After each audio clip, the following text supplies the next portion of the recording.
Oh, you know what I love? Sports. Love sports. Sports. When it comes to Texas A&M. Where are you getting this information? Let me tell you. Welcome to TexAgs. It's here. It's time. There's always a buzz in the air when you hit this moment. He is a guy that has gotten better and better and better. He's just got that dog in him. We will develop men. We will graduate players, and we will win championships on the field. I think of him as this hawk. Before long, he's going to be swooping in on those quarterbacks. Coach Elko's my guy, right? Like, I love him. I love Michael Early. Like, I think Bucky's going to be incredible. It's football, man.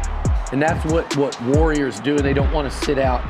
And this is a real program. It's not fake. This is a real place. And if you want to be really good at football, this is a really good place to be. You know, if I'm betting on anybody, it's the Aggies.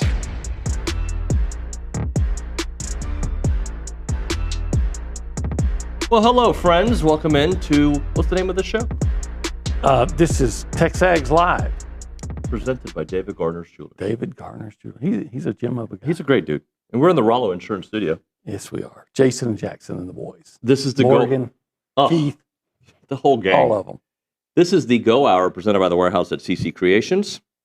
And we're hanging out right now at the Holistic Planning Cool Zone. Cool Zone. I flipped up my order because basically as the show was starting, I didn't have all my my headset on. And I was trying to buy a little time. So here we are. OB, I found it very interesting that ESPN and the SEC network are showing more flashes of next year Nuño than David Nuño himself. Really? I just find it weird. Tell me That more. we're doing the 2026 schedule show, and I know we've always done it like this, but usually I'm already thinking about next season at this point on December the 12th, 2025. I'm already thinking about next season at this point, but I'm still this year Nuño, not next year Nuño. I know we got to talk about it because it's news and we've got a schedule, but like we can still win the whole damn thing. Yeah, we could. Let's hope they do, But of course, start off by beating Miami if possible. But yeah, there's no reason to look to next year. I mean, we're going to. Sorry to tell you. Your shoes look very nice, by the way. Thank you. Birthday present. Very nice. Yeah. Yeah, very clean white. Yeah, and I've already got a smudge on them, so I'm sure Irma will see that. And are you a put them in the washer and dryer kind of a guy or no? yeah, my mom always did. I mean, I did those last night. Yeah, if my mom would do it, then must have been okay. Great radio, by the way. All right, so back to the topic at hand. Mm-hmm. All right, so we're going to just, for a segment, look at the schedule for next year, talk about it, and then we'll move on. Because I'm still this year Nuño, you're this year Olin, right? Yeah, absolutely. All right, so... right now, Nuño. Right now, open up September the 5th versus Missouri State. We knew that, right? Yeah, I'll take the Aggies in that one. Yeah. September the 12th, still in Bryan College Station, Arizona State. The Sun Devils. Yeah. I've always liked Arizona State. I don't know why. I don't know if I like it, but I'd like to go visit. We'll do that next year. In a year and a half or 2 years. Yeah, a couple years from now, Nuño. Okay. Then September the 19th, the very first SEC game, the Steiniacs.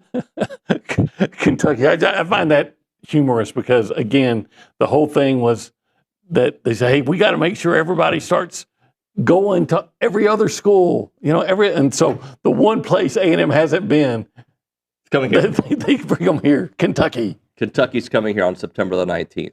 Then A&M goes on the road for, I feel like, is this the earliest they've played LSU in the SEC era? In the SEC era, yes. Yeah, I think they opened up with LSU. They used to open up or play early, yeah.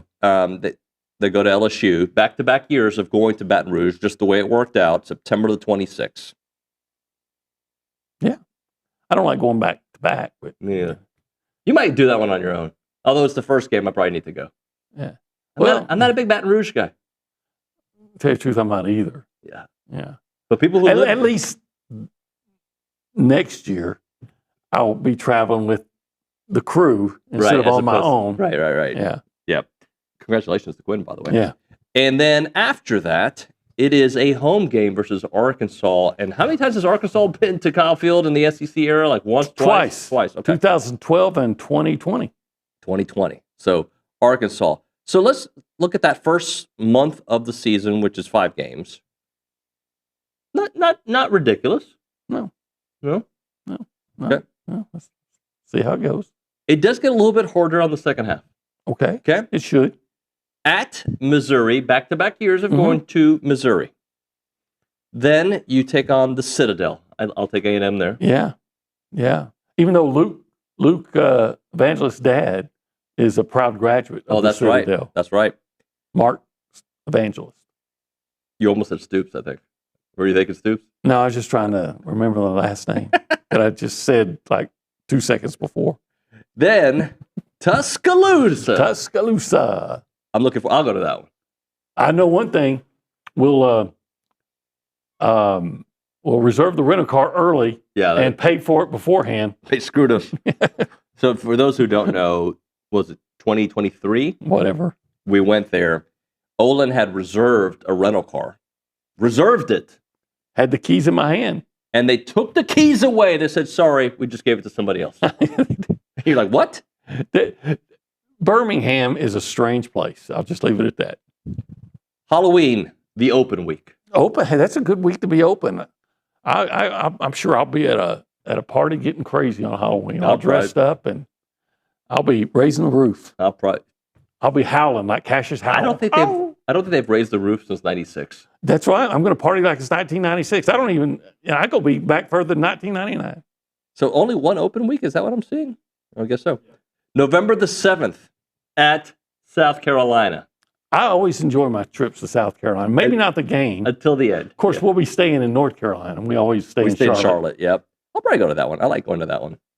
November the 14th, Tennessee. Coming to town? Mm-hmm. All right. There. Then why am I saying it like this dramatic Louis pause? I'm sorry. I heard at Oklahoma. They put it up to, well, where are you going to play that game in Tennessee? Volunteered to come here. Well played, sir. Well played.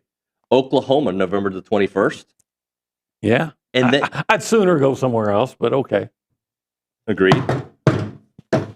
November 27th in Bryan College Station to take on the University of Texas. Texas University. Thank you. Texas University to you. So I'm looking at this, couple thoughts. Okay. A lot of road games against this year. Well, here we go. I'm thinking about, I don't know. I mean, it's an SEC schedule, so it's going to be hard. And now it's 9 games instead of 8, so it's going to be hard. Yeah. But I just go back to, last year they were looking at this schedule like, man, look at what A&M's facing. Yeah. You got to go play Florida. You got to play LSU. Auburn's going to be better. Oh my gosh, how are you going to get through this? Well, then everybody's saying, "Oh, A&M hadn't played anybody." South Carolina. Will Lenoris be there, or will he be at Miami, or will he be going to the NFL? Well, potentially all those, right? So, just kind of looking at this at LSU, always hard, always. This year, not so hard. Always hard. Lane Kiffin's there. Yeah, that should be a very tough matchup in September. Yeah. But again, it's the SEC. There's even as we've learned too many times, even the easy games are hard games. At Missouri, I mean, I got to think Drink is like he's been drinking, waiting for this game, like thinking about how do I finally beat Mike Elko. You might be, looking out for a fake punt. Yeah, potentially that. So that's October the 10th. The Alabama game, I don't even know who their coach is going to be. I think it'll be Kalen DeBoer. Might be Lane Kiffin. Maybe Steve Sarkisian. Maybe C. Spurrier. I don't think it'll be him. I don't think it's going to be either of those other guys either. You think it'll be Kalen? Probably. Yeah. At South Carolina, that'll be good. Tennessee will be good. At Oklahoma. So wait, South Carolina, that's going to be that's the game that you got to worry about. I mean, I heard Shane Beamer say, "Hey, we're going to be in the playoff next year." He actually said that. He did say that. So I'm going to take him at his word. So that might be the toughest game on the schedule right there. Looking at that schedule, and he's got let's see, how do I say it? He's got I'm trying to think the nice way to say this. He's got he's got an issue with TexAgs, right? Oh yeah, some guy at TexAgs. Yeah, he does. Yeah, I did follow him out like a stalker. just to see his reaction. Anyway, 2 playoff teams from this year. We know that this year. I wonder if he'll like claim victory at halftime. Well, maybe since he's at home, maybe after the first quarter. You should teach him how to raise the roof. Oh, he knows how to raise the roof. He taught you? Well, no, but I saw him. I saw he was raising that roof, and then the roof collapsed. 2 playoff teams from this year on next year's schedule. A fringe playoff team in Texas. Mm-hmm. A probably playoff to fringe playoff team in LSU next year. I'm going to assume they're going to be better. They're LSU, right? I assume LSU's going to be good every year. I think LSU was. They weren't what they were supposed to be, but again, who beat them badly when they lost? Texas A&M. Mm-hmm. Alabama. It was close. Was it 20-10? I think it was. They might have scored late to make it a little bit, but yeah, it was a really competitive game. Ole Miss was a touchdown game. Yeah. It's not like Oklahoma. That was a very competitive game. So yeah. It's not like those guys were just getting slapped all over the place. No. Unless they were playing the second half against Texas A&M. All right. Who's the better coach? And I know how it went this year for Brian Kelly, but Brian Kelly or Lane Kiffin? We can go historically and currently. I would rather have Lane Kiffin as my coach. Because of production or personality? Production. Who would you rather have a beer with? Lane Kiffin. I don't know if Lane Kiffin drinks beer. I'm just saying, like a coffee, a latte. Who would you rather do yoga with, Brian Kelly or Lane Kiffin? Definitely not Brian Kelly. I think Brian Kelly strikes. A leotard? I saw him try to dance. Yeah. Brian Kelly strikes me as the type of guy that if he was in a yoga room, doing all that twisting his body, he'd probably pass win. Okay. I think Lane Kiffin. But if we would have asked this question a year ago, what do you think people would have said? If we took a poll, who's a better coach, Kiffin or Brian Kelly? They would have said Brian Kelly, resume-wise. Resume-wise, but, he had won everywhere he'd been. Look, Brian Kelly is a good football coach in the Midwest. I think you have to have a certain personality to coach in the SEC. I agree. He's close, but it's not quite. He was not a good fit at LSU. He didn't lose. No, this year, but. Well, what was their record when he got fired? They were number 15 team. They were about to be. Did he get fired on that Sunday? Was it the day after? So they were still, I think the rankings were coming out, but he was probably out of the top 25. So they had a winning record. Yeah. Right. So, his first year they won 10 games. I think, but Lane Kiffin's been, he made Ole Miss. He got Ole Miss into the playoffs. Ole Miss. This year. Yeah. But also before this year. He won 10 games at Ole Miss. Yeah. That consistently at Ole Miss. But I believe the big thing about him was always that he had only won one big game. Like he had lost a lot of the big games in his career. He got Ole Miss to win 10 games a year. Yeah. That's all I need to hear. So we got a caller on the Buppy's Catering and Bartending hotline. Mr. Guns, Buppy. Chuck wants to talk about something we haven't even talked about. Okay. Let's talk to Chuck there. Chuck, welcome to TexAgs. This is David and Olin. What's up, buddy? A Texas A&M fan for over 60 years. Going over Notre Dame's schedule for 2025, I see 3 tough games, and they lost 2 of them. Now I'm looking at the 2026 team schedule. Last year, they won by an average of 25 points. They have Wisconsin, which had a 4-8, Michigan State 4-8, Purdue 2-10, and USC 3-9. I see 2 tough games. Those are the tough games on their schedule. If SEC play these teams, I don't see any SEC team that wouldn't be more than 11-1. I tend to agree with you. Can't disagree, Chuck. Appreciate the phone call. Yeah, Chuck bringing it here on TexAgs Live. He's right. I'm not gonna disagree. It's a cakewalk for Notre Dame. Yeah, and then they're gonna say, but look how tough it was. So, and then they're going to complain about the ACC, but they're going to say, yeah, but we got we're in the top 12, so we get in automatically no matter who we play. Which goes back, and they're going to be in, but it's going to go back to why Greg Sankey is so adamant about strength of schedule being not just a component, but a prominent component in factoring in who gets to the playoff. And strength of schedule, again, needs to be deeper than just what the records are. Yeah. Now look, it's going to be a different committee next year, but different guys on the committee. So hopefully they'll get people that are knowledgeable and or at least get somebody to. By the way, Notre Dame didn't make it this year, so it worked out. It's funny because were they probably one of the? I think they were one of the 12 best teams. Yeah. Yeah. And unfortunately, I think Texas was too. But it's funny because some say, well, all of a sudden my loss shouldn't count. And I heard the Texas thing. Well, yeah, we lost to Ohio State. Yeah, you did, but you also lost to Florida.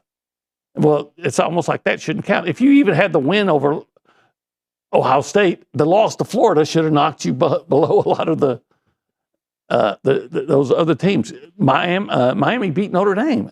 You got to let on-field results count. Yeah.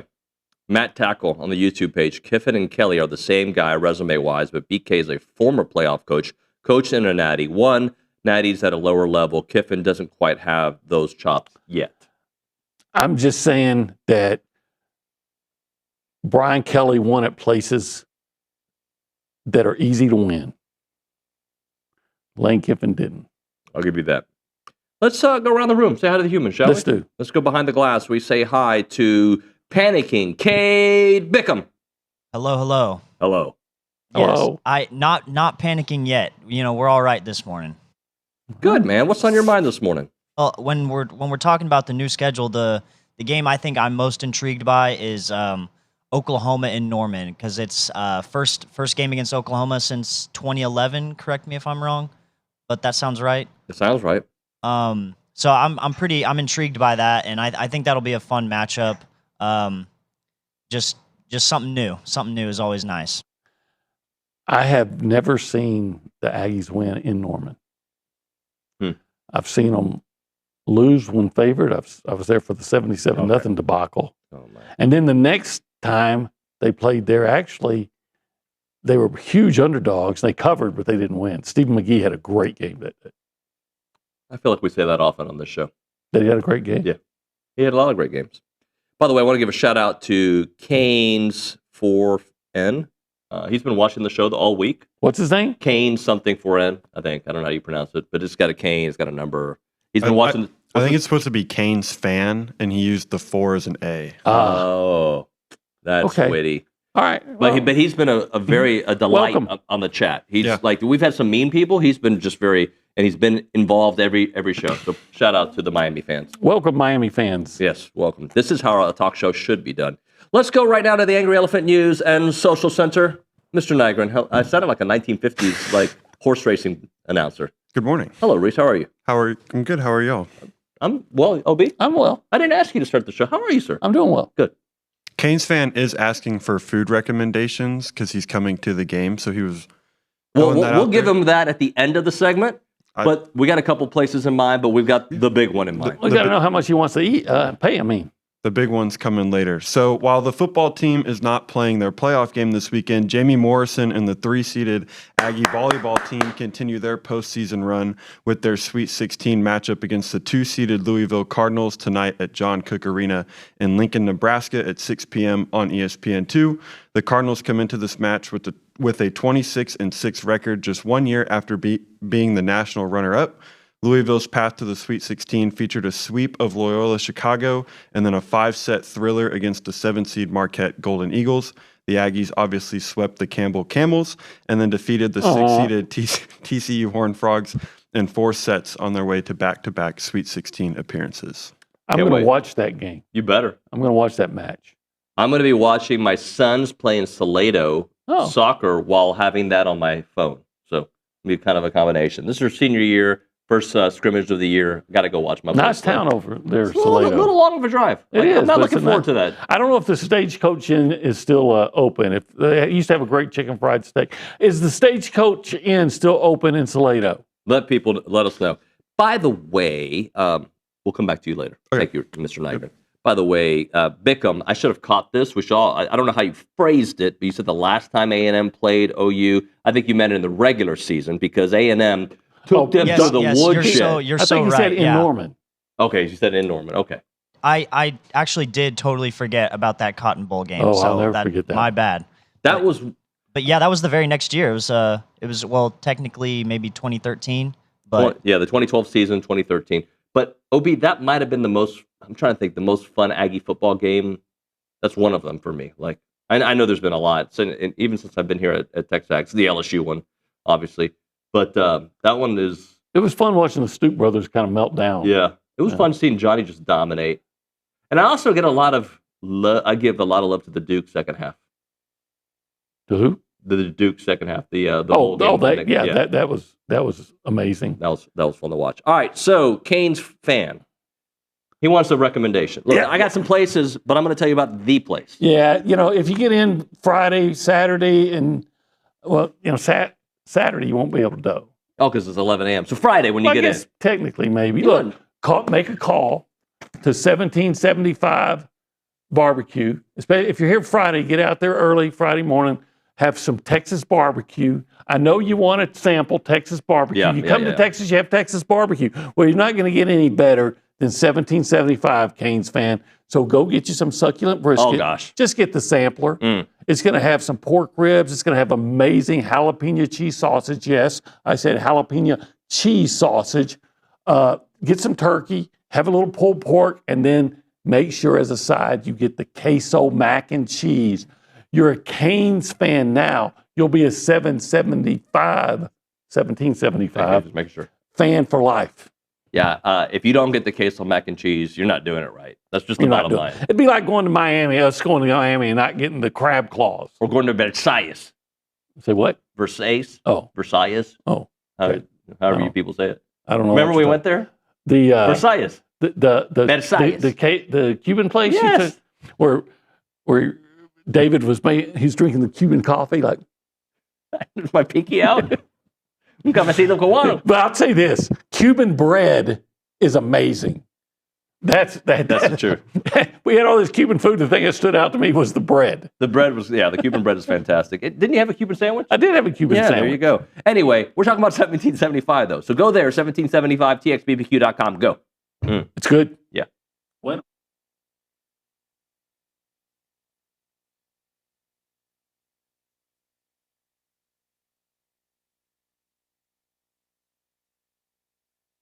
Let's talk a little Snaps clothing. David Nuño here, and I love wearing Snaps clothing everywhere. I've got the flannel on right now. You've seen me in the Tailgater collection with the A&M gear. It is fantastic. If you see me around town with my sons, Christian and Cruz, they've got a bunch of Snaps gear. When they have big games for Consol, they wear nice clothes, so they wear their Snap stuff. And I'm telling you, with baseball season here, let's all kind of go looking stylish and fit to the games. They're at Olsen wearing the Snaps clothing.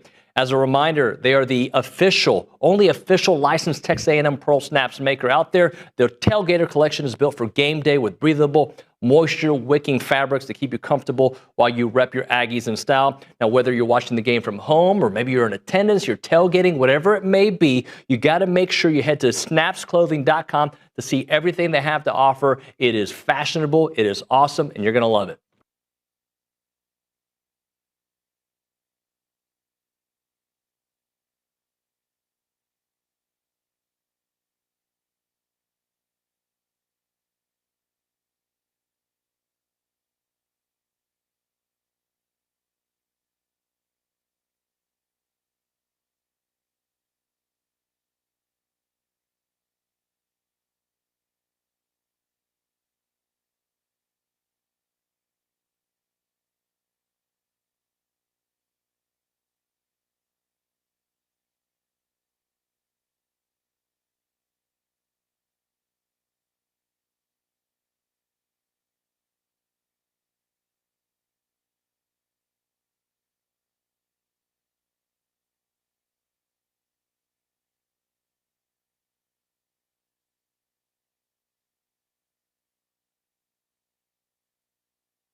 And we're back. We're back. We're presented by David Gardner's Jewelers. This TexAgs Live is, though. TexAgs Live. Rollo Insurance Studio Go Hour. So we got a text, some questions coming in. So of course we do. By the way, we can open up the phone lines. We can have it, a Freestyle Friday. Freestyle Friday. After you busted that hip-hop rhyme when you went in the cypher and started rapping yesterday, I think we could do a Freestyle Friday. Did I rap yesterday? Oh, yeah. Yeah. 979. Oh, yeah. What's up, son? I forgot all about that. Yeah. I posted it. Everybody saw the word. My wife texted me and said, "Stop doing stuff like that. They're clowning you. They're making you into a clown." And I said, "A clown? Do I amuse you? Am I funny? Funny like a clown?" Sometimes I do feel bad suggesting things, but the reason I do is because you're so good at everything we suggest. Again, look. Wait, by the way, where's Luke Evangelist? I don't know. Didn't that dude say he would get a fryer? Do you know about this? No. He's supposed to get a fryer haircut. Oh, yeah. Today. Matt Browning gave him already half the money. Said for $200, you got to get a fryer haircut for a week. You know what a fryer haircut looks like? Not really, right? no. Oh my gosh, bro. I need a haircut, by the way. OB, think Tim Tebow when he was a rookie on the Broncos and he had the. Can you show him a picture? Find him a picture. Ring. Yes, I'll find a picture. Yeah. Yeah, he's supposed to be cutting his hair right now. Nowhere to be found. He already took half the money. He's in hiding. I mean, clown show here. I'm usually the. It's Luke now, buddy. I'm usually the clown. We found somebody new.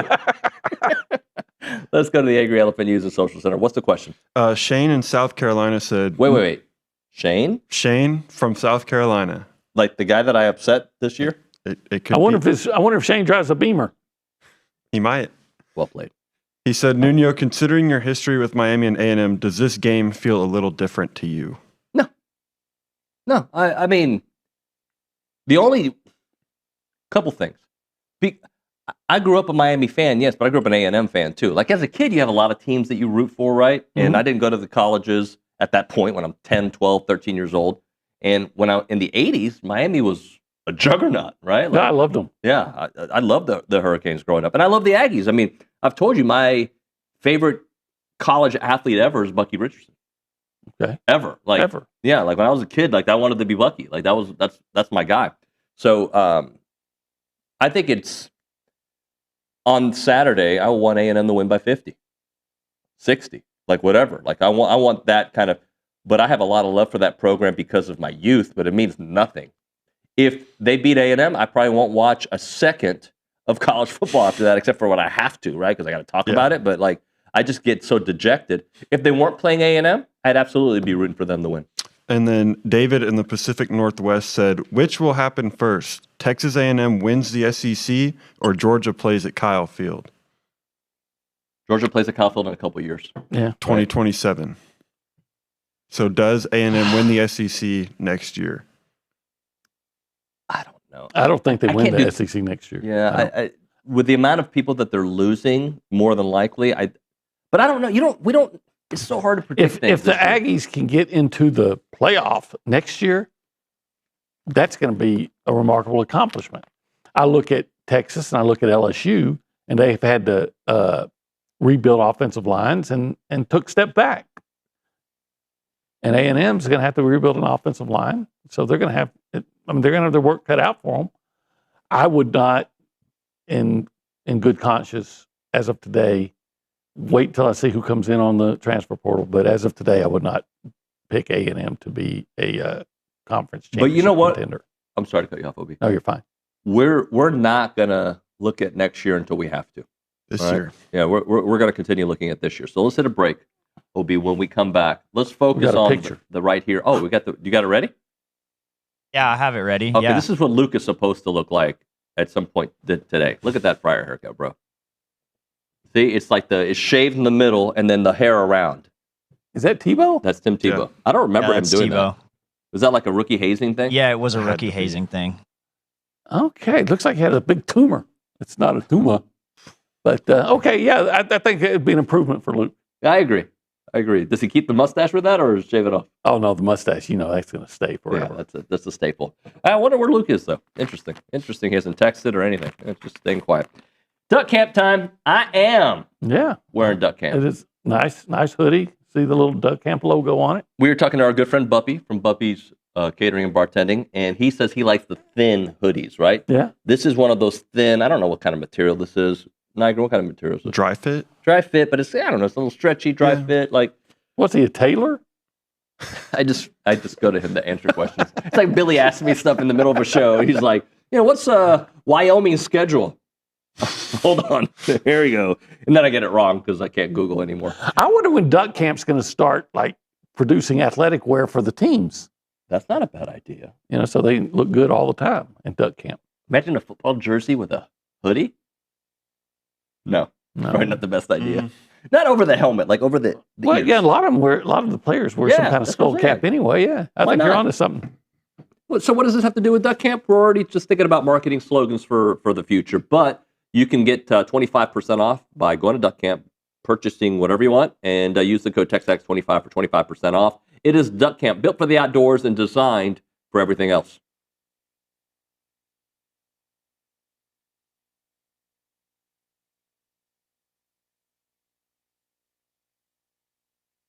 Everyone, David Nuño here for Allen Honda. Had a great conversation with them earlier today. John Allen's the owner. He's been here forever. And also their GM, Rusty Skinner, great guy. Wonderful conversation. They're super local. They're a family-owned dealership, not some massive auto group. And they treat their customers like family because they basically are family. They're Aggie alums. They love Aggie sports, and they've been serving the Brazos Valley with integrity, with passion, and commitment to excellence for over 50 years, which is very rare, by the way, for the independents because people trust them. And that's why they've been doing it for such a long time. Whether you're looking to buy, lease, or service your vehicle, you can count on them for transparent, no pressure experience that puts your needs first. And I can attest to it. Had a great conversation about my own situation with them.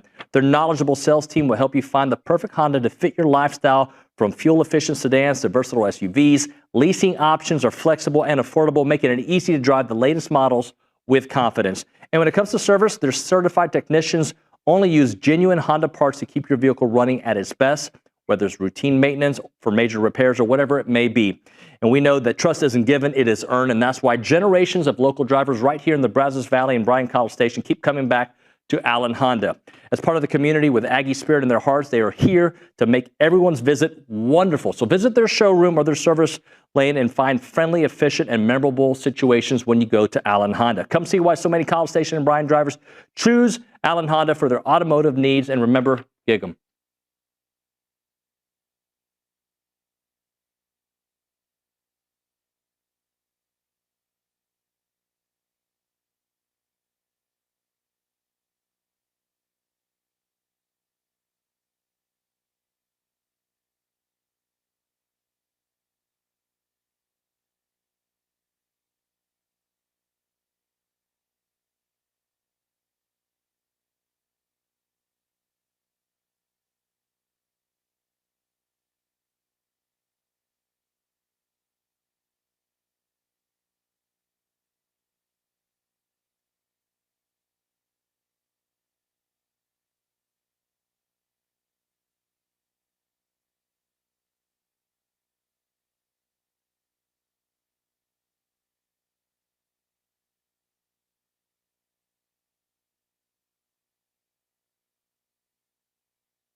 All right, we're back here on TexAgs Live. We're presented by David Gardner's Jewelers Rollo Insurance Studio. Go Hour, presented by the Warehouse at CC Creations. An actual football question for you. All right. If we made a list, right, and I'm not actually suggesting we make this list. Okay. I want to. It's more conversation point.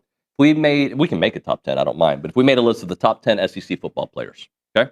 Okay. How many Aggies do you think would or should be on the list? Well, definitely. Probably about. I would say a minimum 4, of 2 to 4 in that 2 range. to 4. I think you would. I would think Cassius Howell. Yep. I would think Trey Zoom. Yep. I would think Casey Concepcion. Yeah. So far, I like your list. Who else would I put on there? I got to say I can't put Marcel on because of the last game.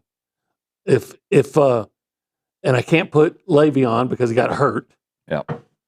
I'm tempted to say Will Lee. But at least those 3. Yeah. Okay. A third of the list. Okay. Now I want you to take Aggie goggles off. Not saying that you have them on, right? But just the SEC made Zune like the co-top blocker. Yep. And Cassius is the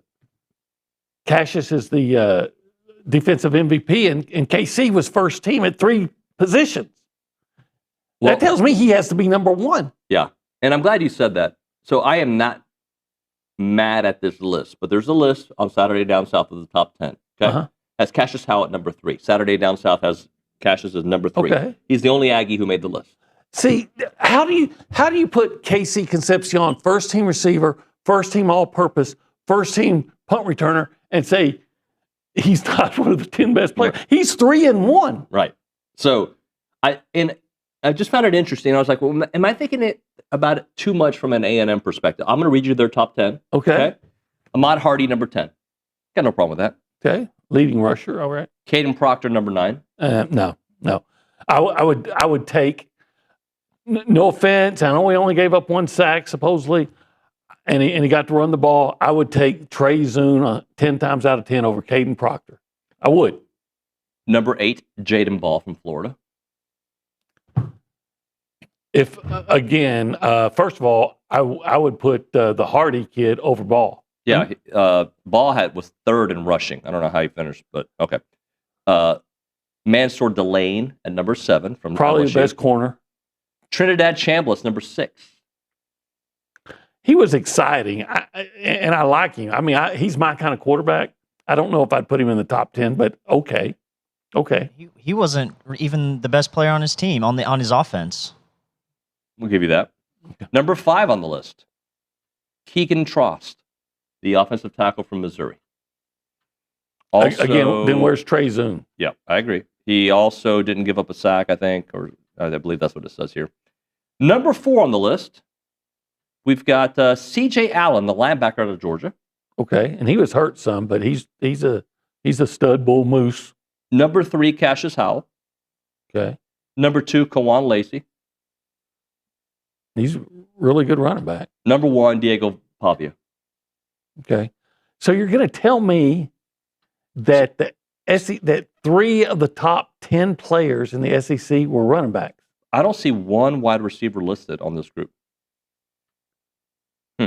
Interesting. It has honorable mentions, by the way. Casey Concepcion at the bottom of this list. I don't think it's ranked. I think it's just by alphabetical order. Casey is on, and so is Trey Zune as honorable mentions. Arch is on here. Colin Simmons is on here. Marcella is not on here. Hey, everybody has an opinion. Yeah, I don't have a problem with this list because everybody's got different If you're views. at Tennessee, you're mad that their receiver's not on there. Yeah, of course, and I think he should be. I think of him as, I think of him as one of the top 10 players in the league, but I've never gone down and written out my top 10. Does that make sense? Yeah. I think it is a ridiculous list that a guy who basically sweeps the awards he's involved in for the SEC isn't on here, but, okay. It is what it is. I think if Casey would replace anybody on that list, I would replace Ball. 1,000%. Yeah. 1,000%. I agree with that. And then this brings me up to my next talking point about basically the same stuff. Marcel Reed didn't finish in anybody's top 10 Heisman. And I found that a bit strange. You've got obviously the four going to New York: Love, Mendoza, Pavia, and Julian Sand. Mm-hmm. 5 through 10, you got Rodriguez, you've got Smith, you've got Stockton, you've got Chambliss, you've got Downs, and you've got Haynes King. I would have figured Marcel, who was a lock for top 4 heading into the Texas game, I can't imagine he dropped that much. I'm telling you, when people are watching, it was a game that everybody's watching. It was the only college football game on, and he did not show the things that make him special. He hesitated to run. He was apprehensive, it seemed. Yep. He didn't make quick decisions in that game. We've seen the guy be spectacular, and then you see him throw a couple interceptions, and everybody saw that, and people are just no. Yeah. And so, basically, what that means is that because he didn't get on anybody's top 3 list. Some of these guys got on other people's top. Okay, so you only do 3. It's not like you're doing 10. No. Okay. So, but somebody, say in Georgia or me, thought Haynes King maybe was the best player. So maybe he got 2 or 3 people voted for him. Okay, he's number 10. Some guy up in Ohio. So it's not that egregious. Some guy up in Ohio says, I don't care what they say. I've been covering Caleb Downs all year, and Caleb Downs deserves the Heisman, right? So, yeah, they take 3. And okay. All right, we'll hit a break. We'll come back. We're going to bank on something. Okay. All right. Right now, we're talking Heritage Films. If you love your dad, love your mom, you love your family business or family ranch, you want to share those stories, you should call Chance McClain up at 713-893-8341. Chance is a storyteller, a documentarian, a good friend of mine, by the way, just for over 20 years. But he is so good at telling people's family stories, and I highly recommend you tell your grandfather's story, you tell your family ranch's story, your family business story. It is so therapeutic to watch it with your family as this unfolds, and then you can also keep this as a keepsake, if you will, for the future generations to know what they're inheriting, the family name, the family business, the family ranch. Again, that phone number, 713-893-8341, 713-893-8341, or you can go to yourheritagefilm.com.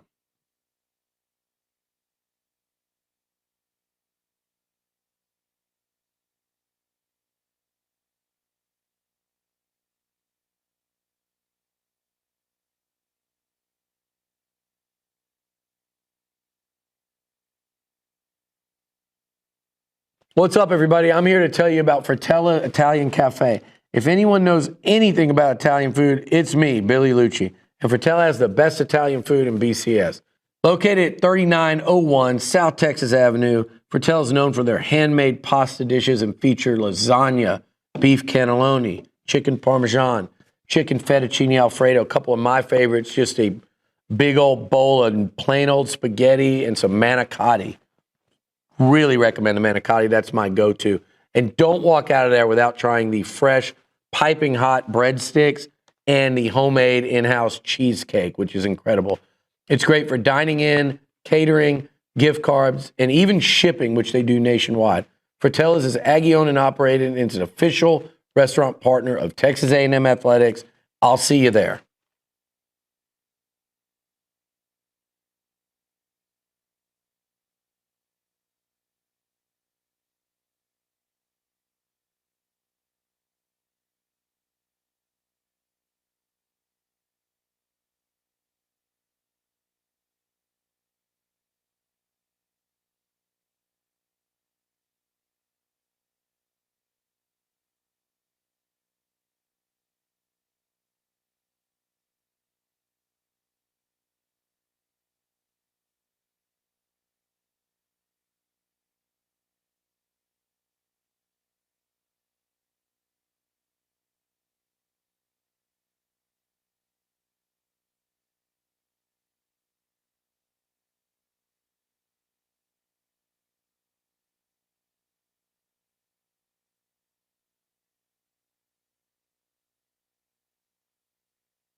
All right, we're back here on TexAgs Live, presented by David Gardner's Jewelers, Rollo Insurance Studios. Time for Bank on It, presented by Vera Bank, authentic relationship-based banking built for real life. Go see Joe Jackson and the team. Learn more.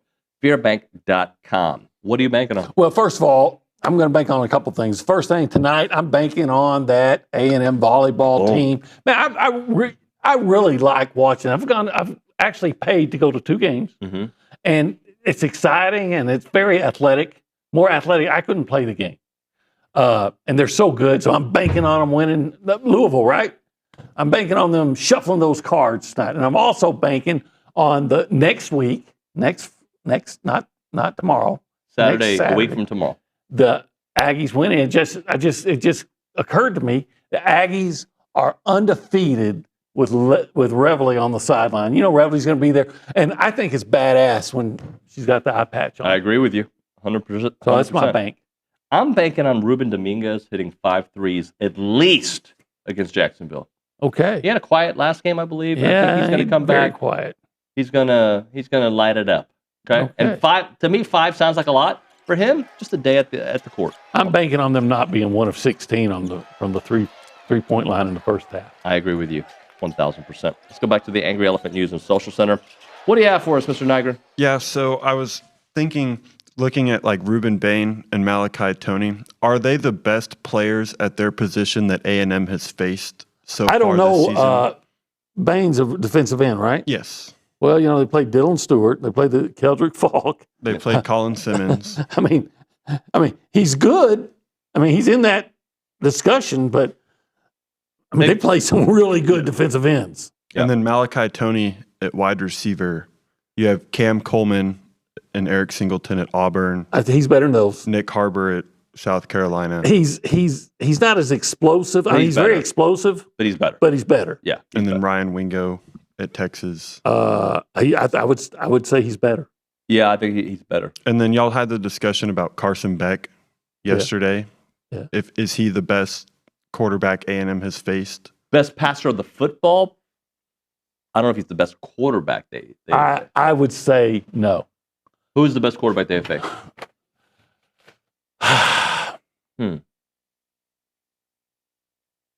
Tannen Green had the best performance. Yeah. He did. God, see, to me, a quarterback, don't get confused by saying best passer. The quarterback is the best quarterback moves his team. Yep. And Taylor Green moves it with his arm and his legs. So, By the way, since you brought that up, I was just looking at this morning. I'm not saying that Carson Beck's not really good and all this thing, but Miami has played the teams in pass defense nationally ranked. There's 136 teams. Some of the teams they played, the way they rank in pass defense, Stanford 136, SMU 135, NC State 134, South Florida 119, Pitt 104. Bethune-Cookman is they don't matter. They don't count there because they're FCS. Now, but that said, the second best defense statistically they played is Florida State, and A&M by statistically is the best defense where they will pass defense. What's A&M's pass defense ranked at? 21st. 21st. Okay. And Florida State's 29th. And Carson Beck did throw 4 touchdown passes against Florida State. And he also had a pretty good game against Notre Dame, right? 205 yards, 2 touchdowns. Okay. One of them was, remember that great catch by C.J. Daniels? Uh-huh. And I feel like there was a team at the end of the season that they faced that. Well, Pitt was 104th in the state. He had 335 yards against Virginia Tech, which is 76th. Now, you know what? Now that I think about your question about the best quarterback that they have faced, right? It might be the best quarterback / wide receiver combo they have faced. Okay. Would you agree with that? Yeah, I'll give you that. Because, the Notre Dame wide receivers were good. Yeah, they're not. And I think C.J. Carr was excellent. Yeah. I'll say this. Now I'll get some pushback on this. I expect to. But if I was drafting a team, I would still take, despite everything that happened this year, I would still take both Nussmeier and Sellers. Okay. Because I like quarterbacks that can run. Now, Musmeyer doesn't run much, but he can run, I think, better than Beck does. So if we had to make a super team, okay, and you could draft any quarterback in the SEC over the next 3 years. Over the next 3 years. Let's just say they all have 3 years eligibility. I don't know. Who's out there that I'm going like, wow. Arch got significantly better as the season went on. He did. Lenore Sellers, I still think is dynamic. Freaking Taylor Green. I mean, again, I'm biased because of what he did against this defense. He did against a lot of defenses. Pavia is a Heisman. If we're giving everybody 3 more years. Maybe Pavia. Maybe Chambliss. I really like the way he plays. Remember, I think it was like 2 weeks ago. I was like, if I had a vote, I might vote for Pavia. Like I felt like a couple weeks ago. He might have showed up on my ballot. Maybe. Huh. Maybe. You're not allowed to say, but maybe. Maybe. Maybe not though. I know somebody told it wasn't me, but somebody told me he had an all Hispanic ballot. Is that right? Can you imagine that? I mean, and it was. I can't argue with it. Yeah, Olin Buchanan. It wasn't me. I told you, it wasn't me. I don't have a vote. I promise. It wasn't me. It wasn't me. It wasn't a Hispanic guy. Yeah, we'll be back to TexAgs. Thanks, Obi.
All right, we are back here on TexAgs Live. We're presented by David Gardner's Jewelers, Rollo Insurance Studio.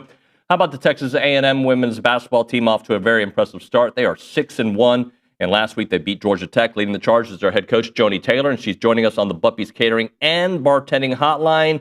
Joni, good morning. How are you? I'm great. How are you? Wonderful. So, a long break, right? December 3rd was the last game when you played Georgia Tech, and an 11-day break. How's that been? It's a long time. It's been really good. We've got some players who need this time to just take care of their bodies, who are older and experienced. And then we've got some players who would have been great and very beneficial if we would have had a game in between that time. And so we've simulated that as much as possible. Listen, we have a group of practice players, young men who go to school here, who are just remarkable in their commitment to showing up every day and making us better. So we've had a couple of scrimmages against them where we've been able to work on ourselves. And you can never take for granted when you can just get reps to work on yourself and not have to be preparing for a scout. So we gave them some days off, let them concentrate on finals, and also were able to work on some of the things and address some of the things that we feel like we need to continue to add to our toolbox as we get ready to close out the season and prepare for conference play. Joni, so there's the physical break, but there's also a little bit of a mental break that comes with that as well. And considering they're students, they have finals, right? So there's a little bit of that happening as well. Yes, absolutely. And we've got some young ladies who are done. We've got some who have 3 finals, some who have 4, some who have 2. So it's just everyone is in a little bit of a different bag in terms of their academic responsibilities. And so that's where we just talk about making sure they take care of their business. And they understand, like in our program, academics always comes first. And so we're extremely proud of the work they've done in the classroom. But that's why we gave them some days off as well, because we've got some people who are in some pretty strenuous majors, and we want to make sure they have the time to focus and study on their finals to finish well. Joni, talk to me about one of your big passions. I know you just had your 4th annual bike build. Talk to me about how that all unfolded and how much fun it is for you to be a part of that. Yeah, it's actually Saturday, so it hasn't happened yet. It's this Saturday. It'll be our 4th annual bike build. If you still want to give a donation, you can go to Academy Sports and get a gift card. You can buy a bike or a helmet and drop it off at Reed Arena. On Saturday at 2 o'clock, we will have our bike build with our Fast Break Club only. It is a closed event for our Fast Break Club, but we come together and we build bikes. We buy the bikes in the boxes and we literally build them. We take them out of the boxes and we build them with our Fast Break Club, and then we give them to organizations and schools in the community so they can then distribute them to kids who might not have a bike or who might not have a toy for Christmas. And so what a great opportunity for us to give back and to be able to see the direct impact that it has on the community that we live in. No doubt about that. Go support Joni and the team and give back. Joni, look, it's still very early in the season. 6-1 start, 3-0 in the SEC ACC Challenge. Does this season, though, feel different, just vibe-wise, chemistry-wise? Does something about it feel different?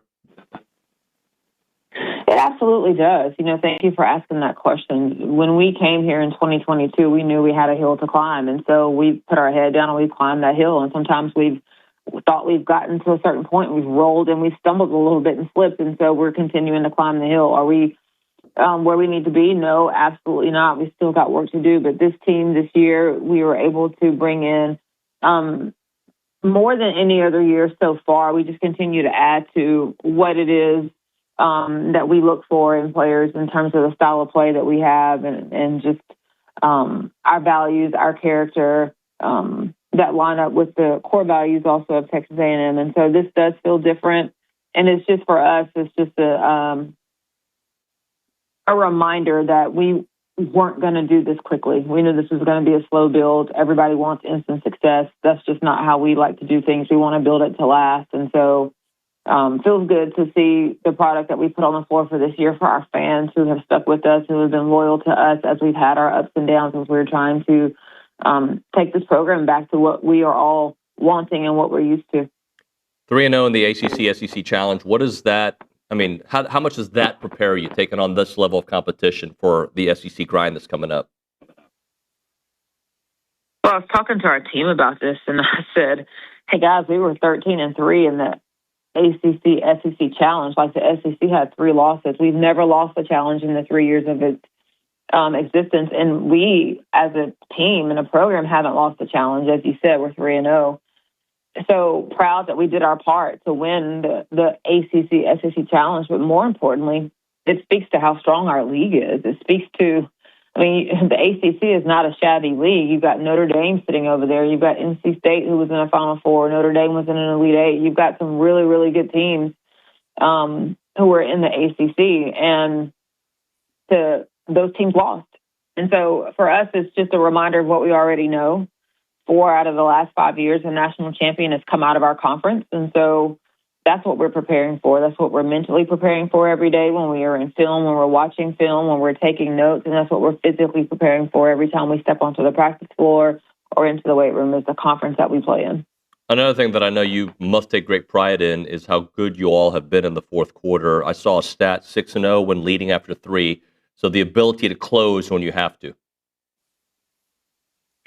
I think that's a few things. To give huge shout out to Stacy Kizzle, our athletic trainer, and Yolanda Berry here, our strength and conditioning coach. We're able to do that because our players are able to be on the floor. I think we're able to do that because when other teams get tired in the fourth quarter, we are able to sustain our conditioning, which allows us to continue to, as Coach Landers used to say, ratchet it up a little bit. And so huge shout out to them for keeping our players healthy and in great shape. And I think the other part of it is we practice time and score quite a bit in practice. We'd like to put them in situational moments because once you get into the game, it's a little bit late to do those things. And so this year we spent more time on it because we have so many options. You don't know who's going to be in the game to finish the game. I think if you look at some of the close games we played, there's been a different lineup on the floor every single time to kind of finish that game out, whether it's forwards or guards. And so we spend a lot of time on that. We take great pride in not being perfect, but being prepared. I know you put a lot on Nicierra's plate. Just how much has she grown with all the responsibilities and leadership? I think she's continuing to push herself. She's grown. I was watching her this past week, and we were talking about point guards across the country, and just kind of not just from a number standpoint, but just like from a conditioning standpoint, and who she's about to be facing when we turn the page to conference play. And after we had that conversation, we had a 2-hour practice, and she's on the treadmill running, to try to make sure she's able to prepare herself to play the minutes that she needs to play for herself and for our team, but also to face the other point guards in this league who are very similar to her in terms of their conditioning and also their ability. I think she wants to take on the challenge of doing more. And so she's grown in a ton of areas in terms of accountability, in terms of learning how to continue to communicate in the right way to her teammates, what it is that we want from the bench and getting them in the right spots. And then she's also adjusting her game. Obviously she finishes at the rim very, very well, but we've also kind of told her, I tell her, don't be greedy. If you've got the pull-up, take the pull-up. We don't always want to have to hit the floor and get the end one. That's great, but, you got to take care of your body, too. So just offering different ways for her to be able to finish that doesn't always involve a ton of contact because it's going to be a long season for her. Another question about the second half adjustments that this team has been able to make against Georgia Tech. I believe they shot 36% in the second half as opposed to the 44% in the first half. So talk a little bit about the defensive intensity as the lights get brighter. I think we were just able to add some more things. Like we pressed a little bit more in the third and fourth quarter, and I think it forced Georgia Tech to speed up their offense. We turned them over a little bit in that, and I don't think they were quite comfortable in that. It was something we had in our pocket that we just kind of saved and pulled out in the third quarter, and I thought it paid huge dividends for us in terms of speeding them up. They were rushing their shots. They had a few shot clock violations, and as I said, turned it over as well. So we were able to do some different things defensively in the third and fourth that I thought affected them greatly on the offensive end. Hey, Joni, let's talk a little bit about West Virginia, another big matchup coming up. Tell me a little bit about what you know about them. Yeah, they're really talented. They come in here and they've got great guard play. They've got great forwards. They're going to press us from the moment they get off the bus to the time they get back on it. They're very elite in their defensive pressure. And so we've got to make sure we don't get sped up and we take care of the basketball. They force 24 turnovers a game, and they rely on those turnovers to score. and they also get to the free throw line upwards of 20 times a game. And so we've got to be very disciplined defensively and not foul, and we've got to take care of the basketball. They played a really tough schedule. They obviously are very well coached, and they have a ton of pride as well. So it's going to be a grinded out game for 40 minutes. Talking to Joni Taylor here on TexAgs Live. Joni, before I let you go, I got to ask you a little bit about some of the success of the fall sports and how much fun it is to be around it. Volleyball, obviously, with a great opportunity this weekend to hopefully win in the Sweet 16, get to the Elite Eight, and hopefully more. And football, obviously, in the postseason. How cool is it to be a part of this athletic program that's achieving so much? We say it all the time. We've got a tremendous group of head coaches here. I mean, when you sit in the head coaches room and we're meeting and Trev is leading us and you look around, it is just impressive when you just roll call some of the, not all, but just some of the accomplishments that our head coaches have made in their career and in their time, and it's only going to continue to grow. Specifically speaking to football and volleyball, how awesome, is it to be in a position to host at home and continue to see like the dream you had at the beginning of the year still possibly come true in pursuing a national championship. What Mike Elko has done has been incredible. I've spoken on it several times. And then you look at Jamie Morrison, who just continues to get better and better and better. But when you read his resume when he was hired, that wasn't a shock. And he's doing absolutely what I think all of us thought he was going to do. And so to host at home for 2 games and now they're going to go and play at Nebraska, it's just incredible to watch. We're excited. We try to follow and attend as much as we can. Now that we're in our season, that's become a bit more challenging, but it just inspires all of us to go out and give our very best. Joni, I hope to talk to you before Christmas, but if not, Merry Christmas, and I'll talk to you soon. Happy holidays. Joni Taylor here on TexAgs Live. All right, we'll hit a break here. And when we come back on TexAgs Live, why are you making that face? Because I know who's supposed to be here. Billy Liucci? Yeah. We'll see if he... And SEC Mike. Yeah. SEC Mike's definitely got SEC Mike's got something. Yeah. Always. So we'll chit-chat about that. I got to meet the soccer coach yesterday, Bobby Shuttleworth. I was impressed with him, by the way. He seems like he can be fun, but also all business. And it's going to be good. I was there with Kay Nagley. Kay was there, so it was good to chat with him in person, a bunch of the media. So we can talk about that at some point during the program. We'll hit a break. We'll come back. I believe we'll have SEC Mike. I believe we'll have Billy Liucci. And, in the meantime, because I think SEC Mike's joining us around 9:20, we'll get to some of your text messages. Right now, we're talking Rollo Insurance. The Rollo Insurance Group is a group that's going to take great care of you by building lasting relationships.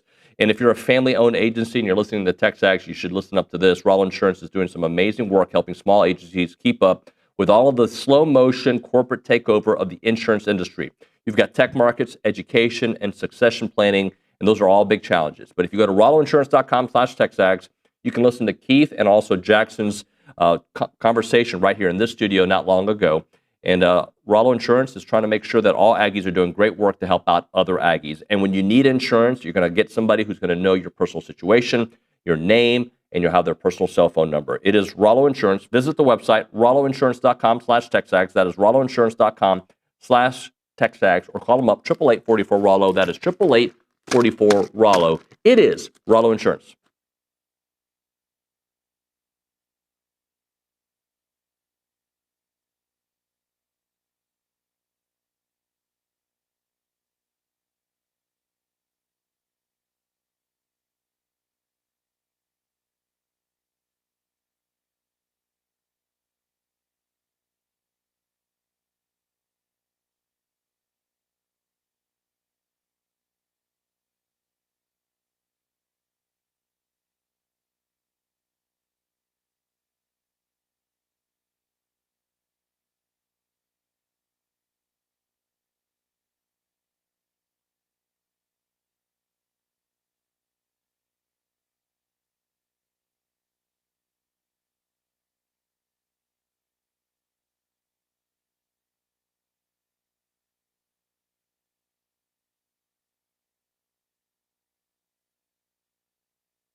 I don't like the schedule reveal being so early.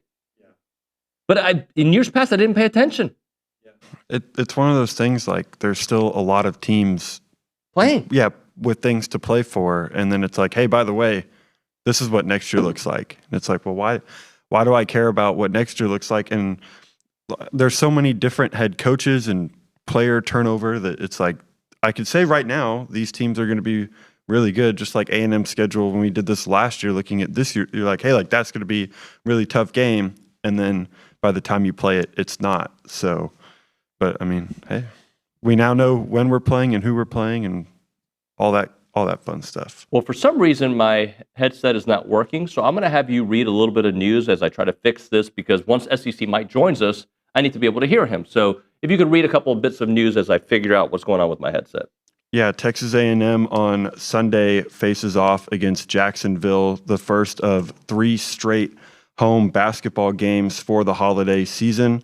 So y'all be sure to get to Reed Arena and check out the men's basketball team.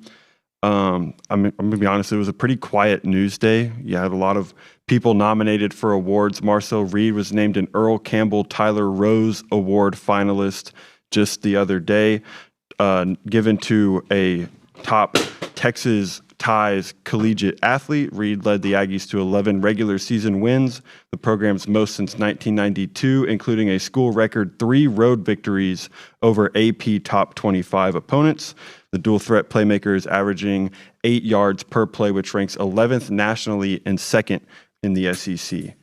How was that tap dancing for you? Did you enjoy that? Yeah, that was fun. That was good. Let's go to the Buppy's Catering and Bartending Hotline. Our friend SEC Mike joining us here on the program. SEC Mike, how are you, buddy? Hey, doing great, David. Can you hear me? Yes, sir. Thank you. Yeah, something was up with my headset, so I just went to the old traditional headphones. Mike, I was just saying this a moment ago. Maybe it's because I haven't experienced, at TexAgs at least, postseason life, right? Not a bowl game, like a real postseason life, where I didn't like the schedule release yesterday. Like, because my mind, at least for this show, like I don't want to think about next year just yet. I want to think about right now, right? Like, because A&M actually has a chance to do something. So I'm sure for your job, and really for my job too, it's easier when you have new content that comes up. But I thought I'd bring that up. Yeah, I think it would make a lot more sense to do that immediately after the season. I think that's how the NFL does it. Get the excitement even more for next year. But I have heard from so many of the SEC programs where they wanted this done 3 months ago. You know, they have a lot of operational stuff that they need all this finalized. But yeah, I mean, I enjoyed it. It's just because you're right. You're A&M. You are playing at the pinnacle. But if you're Arkansas or somebody else that your season's done, we need something to look forward to. Talking to SEC Mike here on TexAgs Live. Okay. Can I ask you, this is just chaos. It's just chaos happening right now. Can I ask you about Bryce Underwood? I saw the tweet. Do you think he actually does end up leaving? I think there's an excellent chance he will. Now we'll see who Michigan names as their head coach, but I would have to think he's going to be one of the more sought-after prospects in the transfer portal. And I would not be surprised if one Lane Kiffin is already, made inquiries about that.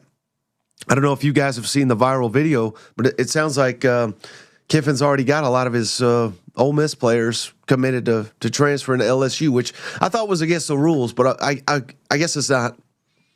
Are you excited about Lane Kiffin at LSU, or are you tired of his shtick?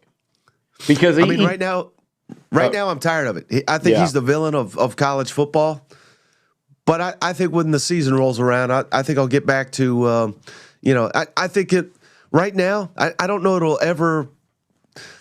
I think it's going to haunt him forever that he walked away from a playoff team. I really do.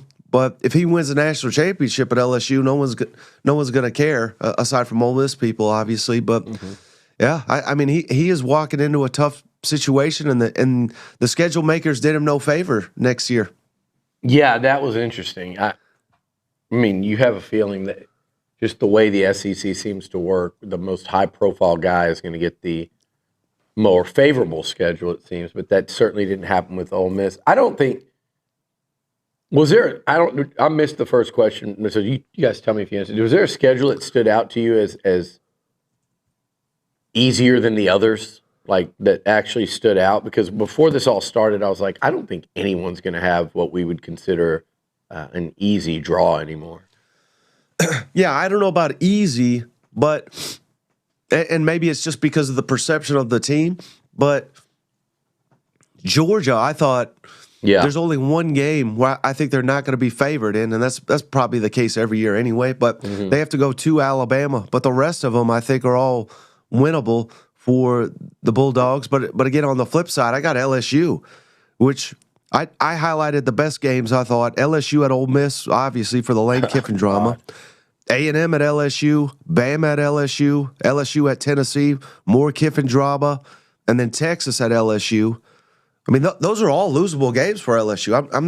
I'm not sitting here saying they're going to lose them all, but he's walking into quite a rebuild, particularly on the line of scrimmage. So I don't know how good LSU is going to be next year. You better have Trinidad Chambliss or Bryce Underwood at the very least running that quarterback spot.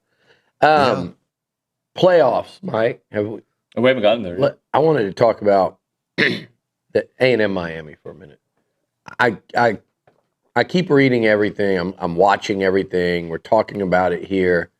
Going to really dive in next week, but I get that it's I think it's a terrific matchup. I think anyone that looks at this game and doesn't see like a really evenly matched battle here at Kyle Field next weekend, I think that they haven't studied up enough on either team. It does seem to me that there are a lot of people, a lot more picking Miami than A&M. Why do you think that is? Does it have to do more with A&M's last two SEC games, or is it just the Miami, when we see them at their best, they're scary?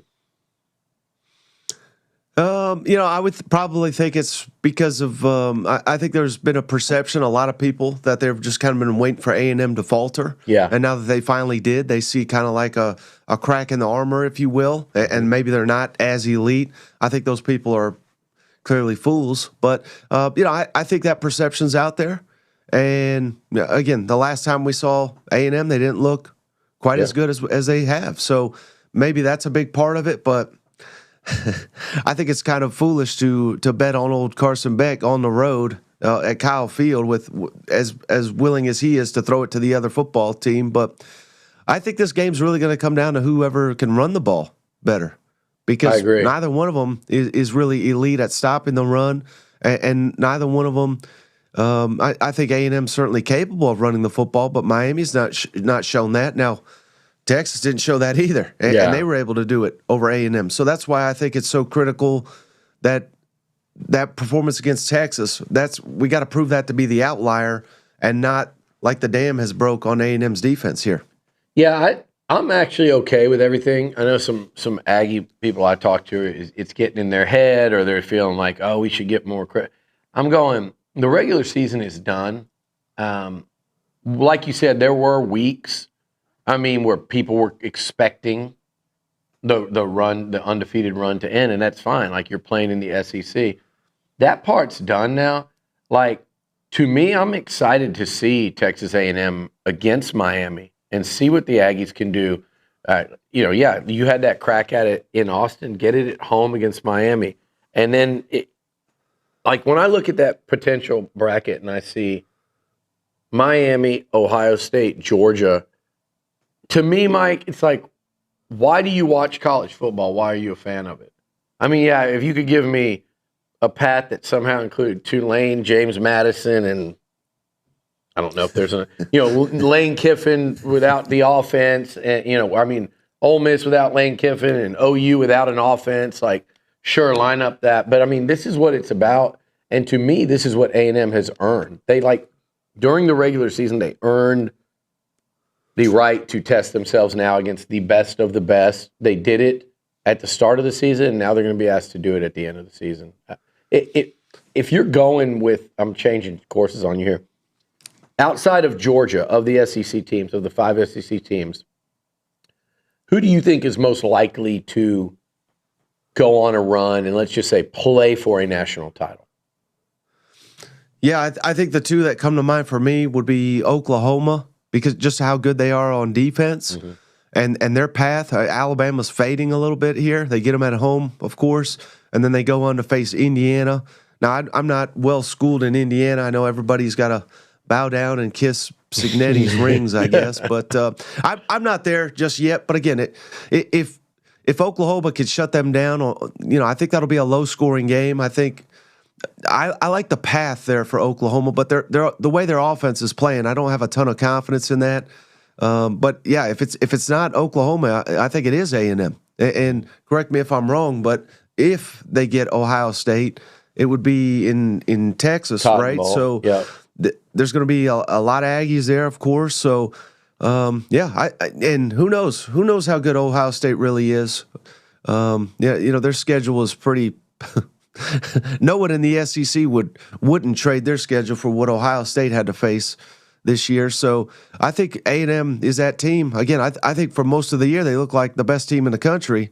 So if you do what Ohio State did last year, lose to your big rival and there's some angst, and then you go on this epic run, no one's going to care about that. And I think that's the position A&M finds themselves in. Mike, do you think that some of the pushback on A&M is just the fact that Marcel struggled in the Texas game, and Marcel at his best is a Heisman contender? I think that's fair, but again, I just think it just goes back to what I was saying earlier. There's just so many people that doubt A&M given their history, and they always, it literally doesn't seem to matter, how well they start, and then they end up going 8-4. You know what I mean? Now I don't know. I think it just takes time to get over that, and clearly they've smashed that. They just went 11-1, but I think people are just waiting for them to falter. And I didn't hear any of us talk about how easy the schedule was for A&M. I mean, it looked like a gauntlet to me. And then once they win 11 games, all of a sudden it's an easy schedule. So I don't know where people are getting that, but I think just people are just waiting for A&M to fall on their face. And not that they fell on their face. I think they lost. They didn't play their best performance, and I think the crowd really got to them, and Marcel got banged up, and Texas made 2 or 3 more plays than A&M, and that was the difference in the game. Yeah, I think, too, I've been talking about this, Mike. I think A&M needs they could have used the break. All 3 of their receivers were limping around on sprained ankles by the end of that Texas game. Craver had been dealing with it for the better part of a month. Bethel Roman since the South Carolina game. Like you said, Marcel got banged up. I think this team is such a speed-oriented group, even on defense with that pass rush and stuff. Like, getting the legs rested and / healthy over these last few weeks, I think is going to pay big dividends. Have you stopped for a second and looked at the you mentioned Oklahoma, so it's going to be OU or Bama versus Indiana.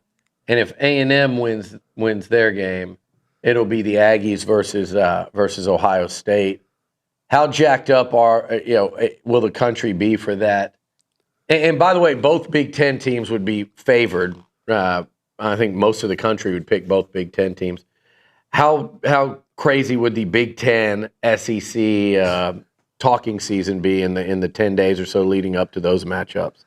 I feel like if the Big Ten loses those, it's over for them. Oh yeah, no, that would be epic, wouldn't it? So yeah, that's going to be, and then it culminates on January 1st. So yeah, I mean that is that's the big day in college football. So I can't wait to talk smack to I call them the Little 10 conference. Particularly if they lost both those games and both their crown jewel programs. I'd absolutely love it. Give me your 6 coaching changes. So I'm looking at all these schedules, right? And I'm like, we're going to make a big deal of who's is harder, who's is easier, and some fans are going to complain, some fans are going to start penciling in their playoff invites.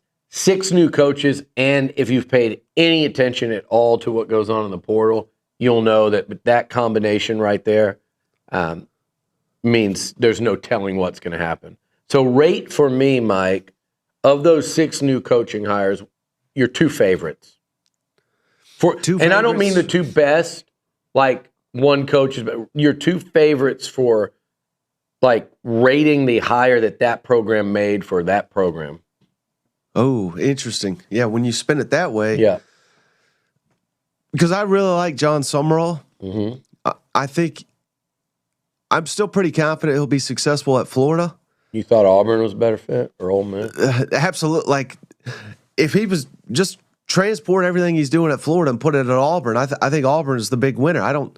Well, I do know what happened there, but John Cohen screwed up the search. But that would have been, I think, a grand slam hire. Yeah. And now that he's doing it at Florida, I think he'll have success. But will it be the success those fans want? You know, they demand high scoring. They demand entertaining, and transport Kirby Smart down in Gainesville. They probably would have run him off by now because I know they got a good offense now at Georgia, but they haven't always. It's defense first, and I think that's the way John Summerall's Florida program will be. So, are they going to be enthralled with that style of football? I don't know, but he's my number one. But I question the fit.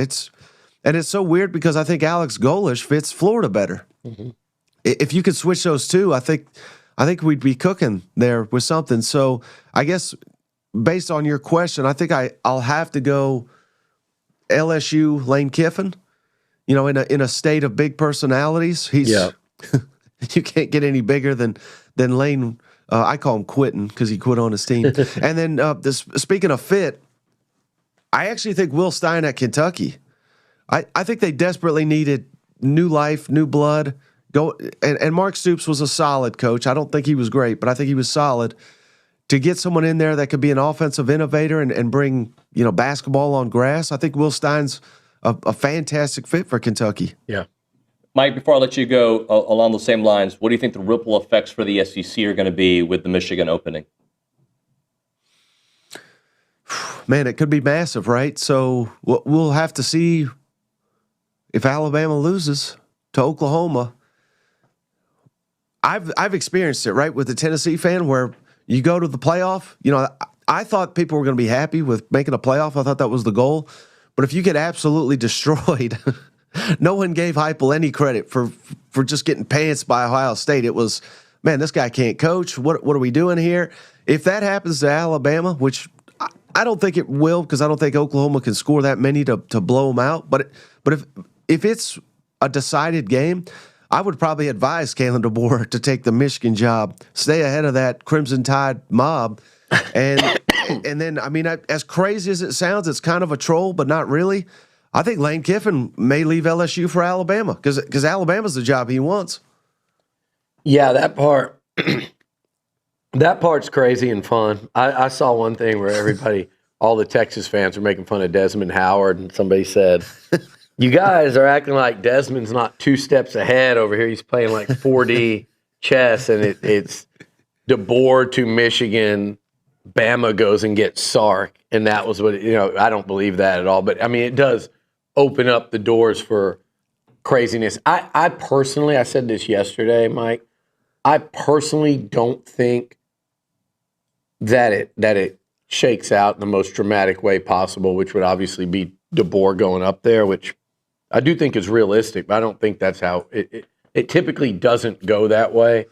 Like, unless Lane Kiffin's involved, epic levels of crazy typically don't happen. But if I'm Michigan right now, man, I'm going after everything that's happened these last 3 years or so. Like, and you want to live on this Michigan man standard. You want to live to that you've created, basically saying we're better. If you're here, we're better than everyone else is what it certainly reeks of. If you want to be real about that, and I haven't seen his name come up at all, and I would love to see him stay where he's at. But if you really want to go that path, to me, the hire is you go get Clark Lee at Vanderbilt. And I think he's a fit. I think he's a right culture. I think I know he can recruit. I think that would be home run for Michigan. They won't do it. They'll probably end up with somebody like Drinkwitz. I don't know. It'll be fun to watch. He can take his blanket up there. Jed Fish or Drink are my two. Yeah, are my two guesses here. Mike, have a great weekend, buddy. Thanks so much for making up some time for us. Absolutely. Thanks, guys. All right, brother. SEC Mike there on the Buffy's Catering and Bartending Hotline. We'll hit a break. We'll come back. We're way late. When it comes to your money and your peace of mind, it starts with the right team, and that is Aggie-owned Paragon Financial Advisors. They're an independent fiduciary serving clients across Texas. No commissions, no sales pitches, just trusted, tailored advice for you. They have a team of 18 professionals, including over 9 CFPs, a CFA, and a CPA, and their expertise runs deep. And at Paragon, credentials do matter, and so does your future. Visit paragon-adv.com or call them up, 979-693-3907, to schedule your free consultation today. It is Paragon Financial Advisors. Integrity, expertise, and trust. Paragon Financial Advisors.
We're back here on TexAgs Live.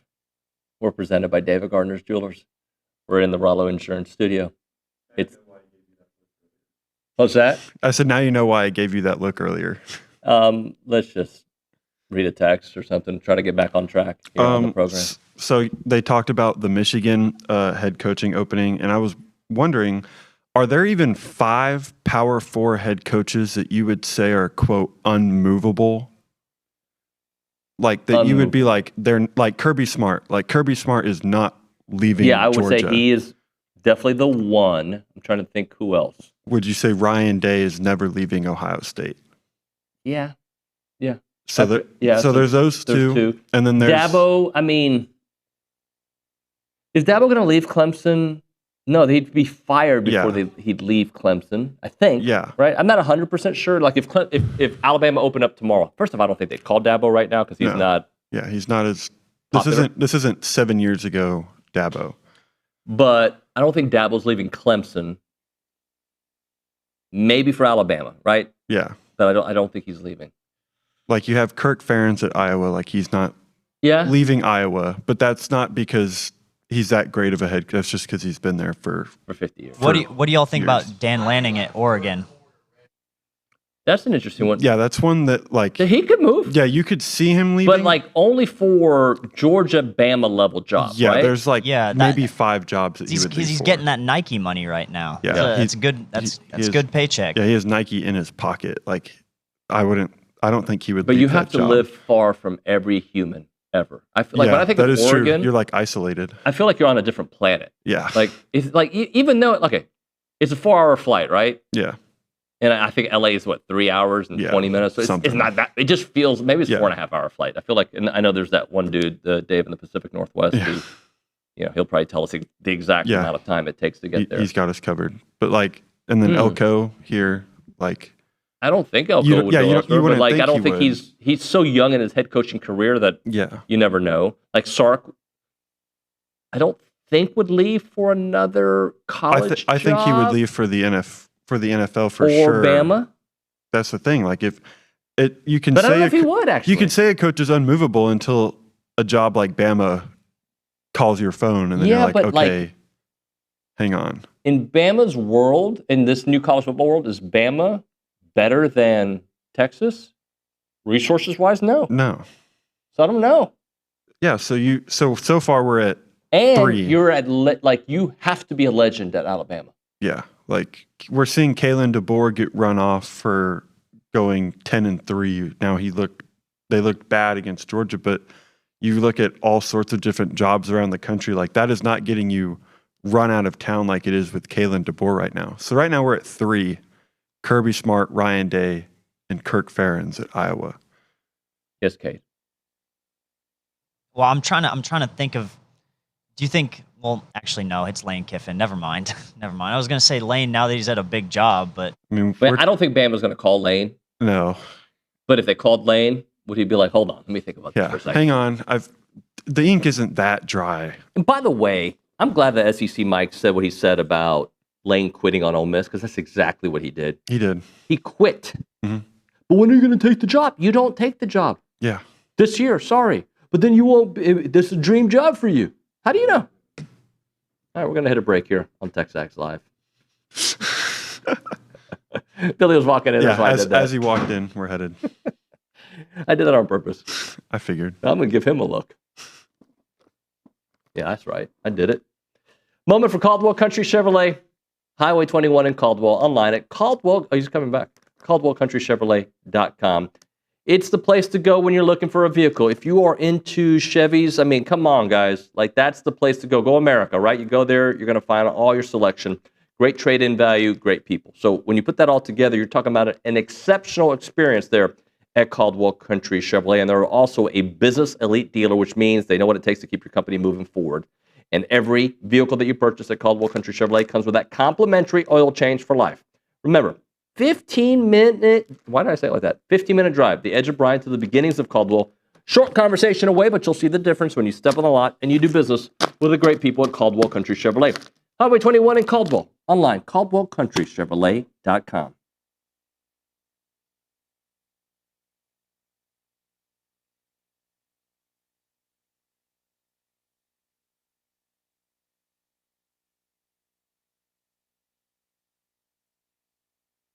Hey friends, David Nuño here for Prize Picks. They're back on TexAgs, prizepicks.com/TexAgs. Use the code TexAgs to get $50 once you play in $5 lineups. And Prize Picks is the best place to win cash while watching sports. Football season's here, basketball coming up, baseball, you name it. You go to prizepicks.com/TexAgs and start having some fun watching sports, making some money on there. And you can play Prize Picks in over 40 states, including California and Texas. Remember, they'll give you $50 in lineups once you play $5 lineups on Prize Picks. And they have the new thing. It's called It's Good to Be Right campaign, and they're kicking off the upcoming NFL season with their bold new campaign, It's Good to Be Right. The seasonal long push celebrates the thrills of getting it right, from the perfect prediction to winning your Prize Picks lineups. Prize Picks, it's good to be right.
As a reminder, the final segment of the program is brought to you by Double Dave's. That's at 10:50. But right now, caller number 12, 979-693-1150. We'll hook you up with your choice of a dozen pepperoni rolls or a large one-topping pizza from Double Dave's. They've been serving Aggie Land since 1984 with your favorite pizza and, of course, those world-famous pepperoni rolls. Reliable in-house delivery, bringing piping hot goodness straight to your door. Just click on doubledaves.com and your favorites are on their way. See, I did it. Anyway, Nygren. I struggle with one of the questions that was brought in. I don't remember how it was phrased, or maybe it was a comment about Le'Veon Moss. What was the commentary that they were talking about how they're glad that nobody has talked nationally about Le'Veon Moss coming back for the postseason to try and keep it under wraps. Ag Engineer 12 said, "I'm glad no one is talking about Moss expected to be back for us. Have yet to hear one national person mention it." Here's where I struggle with it. I know he's a huge difference maker. And we have 2 minutes left in the segment, by the way. So you can stay with us, Billy. I'd appreciate you joining us every once in a while. 2 minutes? Yeah, you can. My point, I mean, you don't have to. I can answer it. But I struggle with the Le'Veon Moss because if indeed he is back, how back is he? So I don't want to count on him like I would have earlier in the season. But I do know if you get anything from him, it's a bonus. It's a complete bonus. And if you get a healthy Le'Veon that we saw early in the season, then that's a difference maker. That was just more my point, Billy. Yeah. What you don't know is how much he's been practicing. Right. So that's the $1 million question. I don't think he's been very long for it's not like he's been pads on, practicing, getting tackled for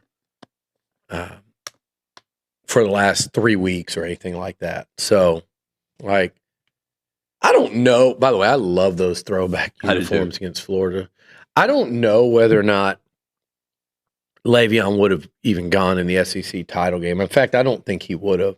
When you didn't play him against Texas, it would have seemed really unnecessary to play him in Atlanta on that turf, knowing that you could get him an extra 3 weeks of rest from Texas until the first playoff game.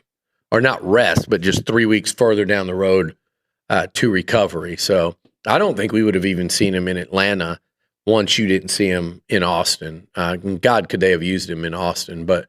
And look, he's a difference maker. He's a game changer. Will he be in his first game back? I could see them as a game went on. If hey, you're running better and better with you could see that happening. But I don't think it would be fair to expect anything like that. So I think ideally, if you got him back for this game and were able to win it, it could be that another 10, 11 days later in Dallas is when you could really see him, which I think would be a game they'd really need it to. Obviously this one as well, but going up against Ohio State in Dallas, if they get that opportunity, if you could have Le'Veon Moss in his. Because remember, when he came back that first time, he did 5 carries, 3 carries, and then all of a sudden against Notre Dame, it was 15 or 20, whatever it was. So, yeah, I think if you second game back, he could be a real presence. We'll be back. It's TexAgs Live.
That was a fun break.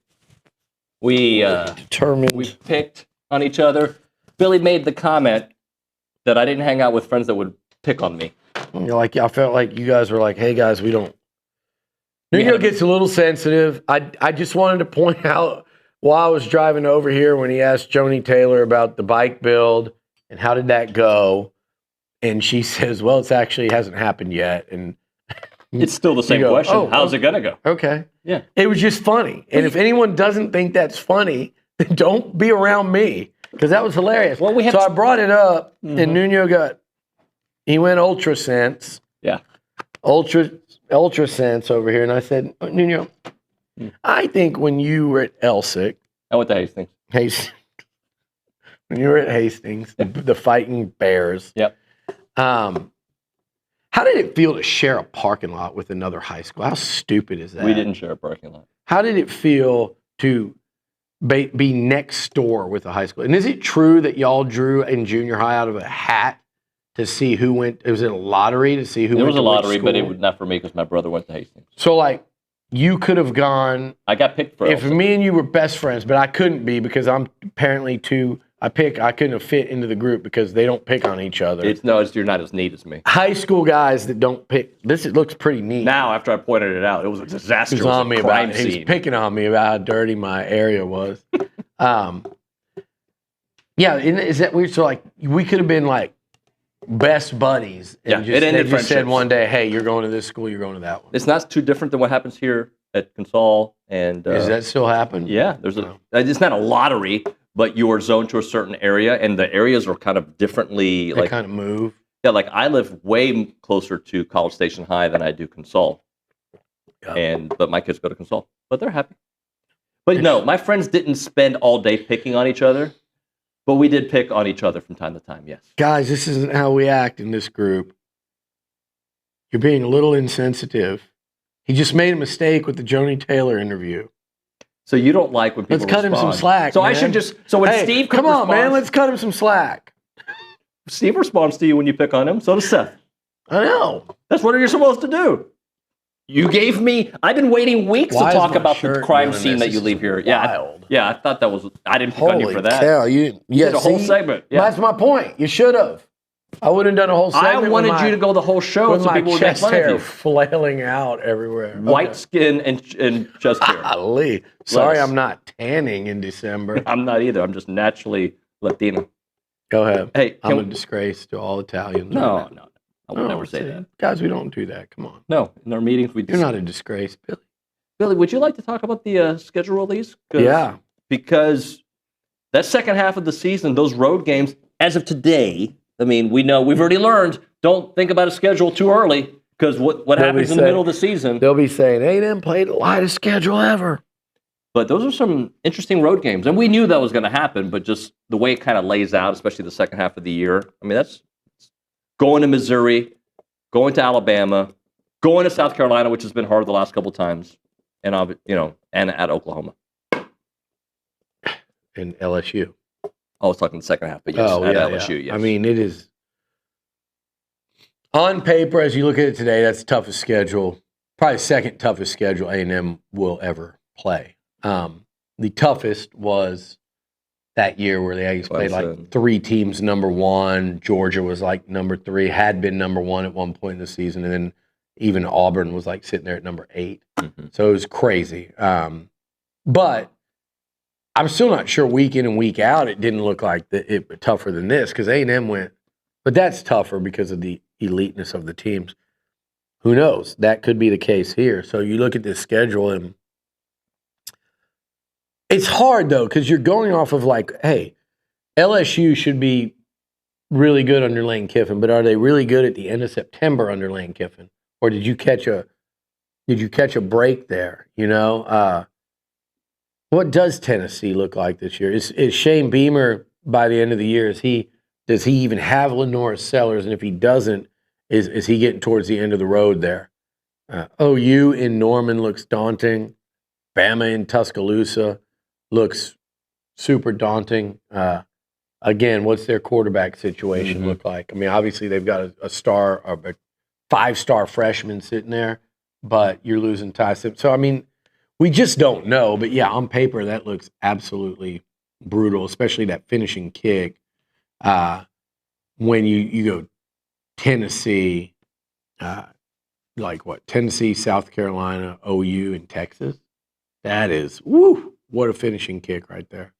I'm sorry, what did that say? I put South Carolina ahead of Tennessee, didn't I? Yeah. It was Tennessee, OU, and Texas are your last three. Yeah, that is a brutal. November, we always talk about November, at South Carolina, Tennessee, at Oklahoma, and Texas. Just November I mean, in general. the road trip to South Carolina following a road trip to Alabama makes it really tough. But that second half of the season is brutal. But again, you don't know. You know. Heck, A&M, we don't know what A&M is going to look like. All of us are confident. We're confident, Alabama, Tennessee, but A&M's a major wild card. What you look for, though, is look at your schedule, pull that up again, and I want to see who returns veteran QBs. Sam Leavitt, I believe, is right. Those are accurate reports? He's heading out. If Arizona State loses Leavitt. Kentucky, you got cut. So let's do this. New coach or new quarterback? Go ahead. Read me the teams. Go ahead, Reese. Arizona State. New quarterback. Kentucky. New coach. LSU. New coach and quarterback. Arkansas. Now, if they have Trinidad Chambliss, I will negate the new quarterback thing and they can hit the ground running. It could be him and Lacey, right? Yeah, could. New coach, new quarterback. That LSU game is also the week after Lane Kiffin returns to Oxford. Oh, wow. Arkansas. New coach, new quarterback. At Missouri. Could be a new coach. No, yeah, maybe. You're right. Could be, but not yet. At Alabama. New quarterback. At South Could Carolina. be a new coach, too. Go ahead. Sorry to the Citadel, but at South Carolina. Maybe a new quarterback. Tennessee. And by the way, maybe a new quarterback who carried their whole team. We don't know. Tennessee, probably the same. Wait, is Aguilar, was he a one? I think he's out of eligibility. eligibility. He played forever, Yeah. So new quarterback. But they're plug-and-play quarterbacks there. Yeah, they could. We think, but, they lost 3 games. Aguilar put up good numbers, but something. Go ahead. At Oklahoma. Mateer, I think, he should come back. So OU's a definite outlier there, and it's on the road. That might serve as one of your tougher games. And then Texas. Those last two are going to bring back coach and QB. But we got to game 11 before we hit a team that had both coming back. Right. It's pretty crazy. So, and what does A&M have? Same coach, same quarterback. So it doesn't mean, you have the same quarterback, and if A&M doesn't replace that offensive line, it's not going to go well. But if they do, these teams with the same coach, same QB, veterans at the position, those are the ones I think you got to look out for. And I think A&M is a team that other people looking at their schedules today have to go and look out for, especially if they're having to come to Kyle Field like Kentucky, like Arkansas, like Tennessee and Texas and Arizona State. And also, when you think about what A&M's going to have to replace, so we think the offensive line, for the most part, is going to look different, right? Mm-hmm. KC, more than likely, that's going to be different. Mm-hmm. Linebackers, will that look different? I guess that's the TBD. Yeah, it's going to, defense, Cassius. D-line, you lose. If you're going to go through who they lose, it's a lot. For sure. Like, just not portal, not early entry. Like, Moss, 4 of your 5 starters on the O-line. I'm assuming Besantis will go. I'm sure they'll make him a really nice offer to try to stay, though. And he's one of those guys that could probably really help himself with a lot of money and stay. But it'd be really nice if you could keep Besantis and Naboo as a nucleus, and you could start there. I think you'd feel actually pretty good, about like, okay, we could start from here and build out, because there's some young guys. They would really need Lamont Rogers to make a big jump, the 5-star, high 4-star, 5-star signee from last year, because that would answer a lot of questions. But yeah, so you lose most of your almost maybe 4 starters on the O-line. Concepcion, but I think with Craver, Bethel Roman, some of the young receivers, Bussy, it might be like, okay, now you were patient, right? And Now it's your here's turn. you. If those three are at the top, and then I'd say if you went and got somebody in the portal, which I think they can and will. Remember, you've got Jerome Miles, you've got Aaron Gregory, Madden Williams, you got Brown coming in, you've got, I think they quietly added 10-1 speed on a 6'1", 195-pound frame and Warren there at the end. That receiving core, if you went and got like just one significant portal addition, it's as good as I'm telling you, it'll be as good as anybody in the country. You feel good about running back, even though you never tight feel good end, about. you're going to lose a lot. Yeah. Tight end, you're going to lose a lot. Running back, you feel good, but it hurts to lose some of those names. But you played. But see, here's the deal: you played most of this year without Lev anyway, and last year. And last year. So I do. Who else at corner? Will Lee. Des has got a decision. Safeties, you should be nice at safety. You got to convince like Dalton Brooks that he needs another year because he does. You got to convince Des Ricks he needs another year because he does. I think you got to convince Torian that he needs another year because he does. And I feel like Torian's kind of had eyes on the next level, not in a bad way, but just in a that's the dream for him way for a while. So that one will be. You lose Scooby. And then on the D line, you lose not just the SEC Defensive Player of the Year, but you lose Regis. You'll lose Onyedem. You lose Searcy. You lose Deion Hayes. So they're. By the way, all them DNs, I want to see them. Let's talk. I want to see those guys play like they got something to prove against Miami on next Saturday because they were really quiet against Texas, and they've been really good all year, not just Cassius, but the rest of them. Yeah.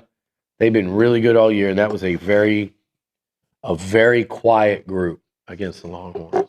And so I think, and the linebackers Texas made that Manning made him look bad. Wisner made him look bad. Like the whole front seven should come into this game with a real chip on their shoulder, and they should be, I think, feel really disappointed in how they played in Austin. I agree. I wouldn't go so far as to say embarrassed, but it wasn't the people standard. forget that team scored. Texas scored 3 points in the first half. Arch Manning had like 50 yards passing. They didn't like go out there and crap the bed defensively for a whole game, but in the second half they got worked. And so I don't care. You get worked by a rival on national TV and give up an undefeated season because you can't stop the run, and you let Arch Manning. And by the way, he's just floating mallards out there, but the guys are wide open, so they're getting caught. And I think that had to be a frustrating tape watch for those guys. So I would love to see them and listen to all the noise and the chatter about Bain and that Miami defense, and these guys should really take this personally. Do you think Beck and Malachi Toney are the best 1-2 quarterback wide receiver duo A&M has faced this year? Yeah. I mean, Manning and Wingo, but again, I just think Beck at this point in his career, more polished. Beck is a much better passer than Arch. He's more accurate. I think he processes it and gets rid of it quicker. Now, the difference though is Arch in the second half of the season really protected the football. He did. If you look at the numbers, Beck. Same with Beck in the second half of the season, though. I think since the SMU game, he had one interception. I think 10 touchdowns.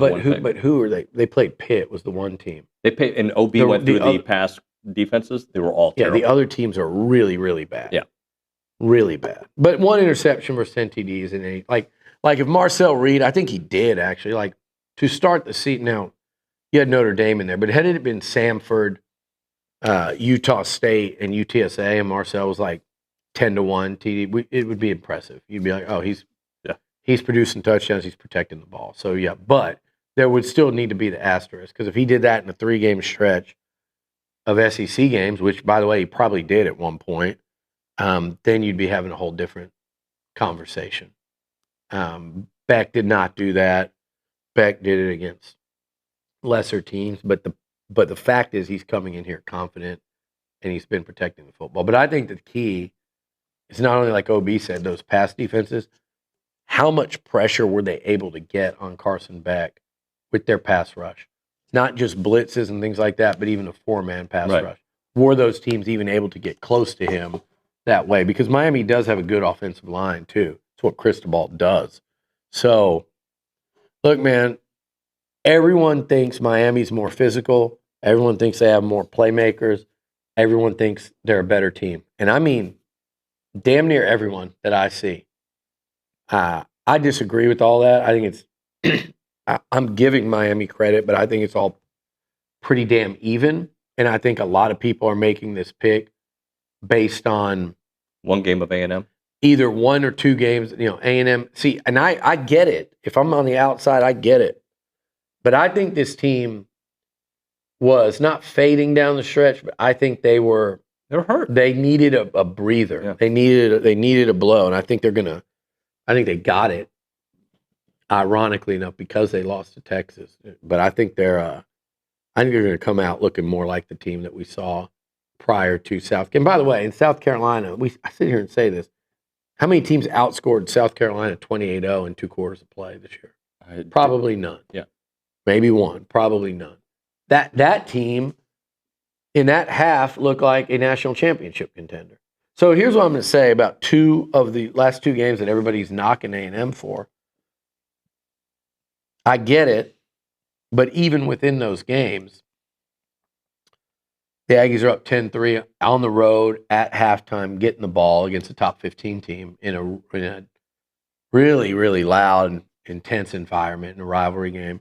And in the second half against South Carolina, they not only go almost perfect on offense, were it not for that wild play call and result, that would have been basically the perfect half of offense. Had they got that 1 yard like they should have, they had 2 more plays to get it. It's a 35-point on 5 possession second half. It's actual perfection.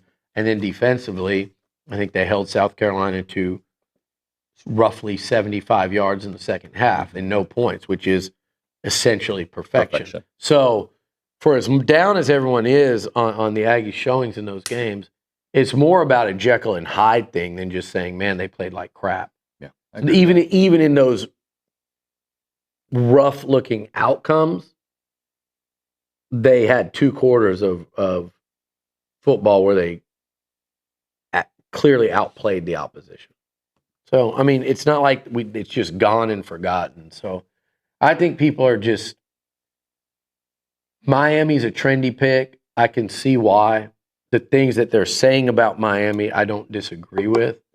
I think Miami lost those games to Louisville and SMU. Look, if you look at it in the heart of that ACC schedule, where I think those guys just kind of fall asleep. And I think Pate told me the other day, I think it was right, he's like, if they'd play in the SEC, they'd actually be better. Because they get up for the big, they do. They fall asleep in that conference. And I get that.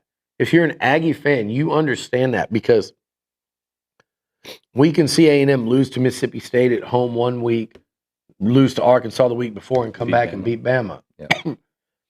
The Aggies are always like that. And hopefully that's something that Elko's changing. But like all of those Mississippi State losses over the years, the struggles recently with South Carolina, you see it with the Arkansas game every year. I feel like this A&M team, you put like the right, and this is part of the maturation process that Elko's trying to take them through.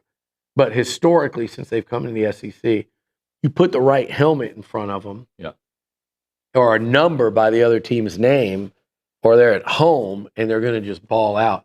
You start putting a lesser SEC team that they know they're going to kind of cruise through it.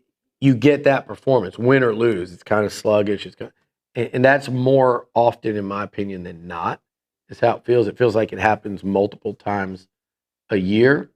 That's why I was so worried about going up on the road to that Missouri game, and thought they did such a good job of handling that. Even though Mizzou was ranked, it was the backup QB. It was not in one of those volatile, truly hostile places. But I go back to, I forget the season, but the Aggies barely beat ULM. ULM has the ball with a chance to go down the field and win at the end. Louisiana Monroe, terrible team that year too. Well, they weren't even good.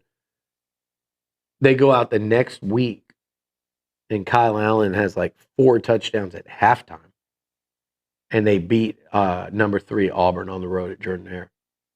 I get what Miami is when I see that. Yeah. And that's just part of like the maturation that Elko's trying to grow A&M past that. And I think they've done a great job of that this year, with the exception of that South Carolina game. All right, we'll hit a break. We'll come back. Got some questions about the staff heading into the playoffs. Right now, we are talking Guarantee Bank and Trust. They've been around since 1913, so we're talking about over a century of experience serving Texans as one of the most Texas-respected community banks. They are a community bank at their core. That's what they do. Shout out to Sarah and Tony. I talked to them a week ago today. Had a wonderful conversation with them. They want to be your community bank. You know what that means. Like, you want to be able to go somewhere. Community bank means local feeling to it, right? Because they are local, Billy. But I ask you, why are they local? Because they love being in Texas. That's the why behind it. 3 convenient locations. Bryan College Station, and deeply invested in this region. And Brandon Sears, I'm having lunch with him next week. He's an A&M alum. He leads the Bryan College Station team, 33 locations across Texas. You've got it in East Texas, DFW, Houston, Central Texas, and as I mentioned, right here in Bryan College Station. Whether you're in Texas, Guarantee Bank and Trust makes local decisions with people that you know and you trust, and that's the best part about it. They're right here. You can talk to them. They'll take great care of you. Exceptional relationship-focused banking. It is Guarantee Bank and Trust, a division of Glacier Bank, member FDIC, equal housing lender.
And we're back. That was pretty good. The snap worked right when we went on TV. It's TexAgs Live.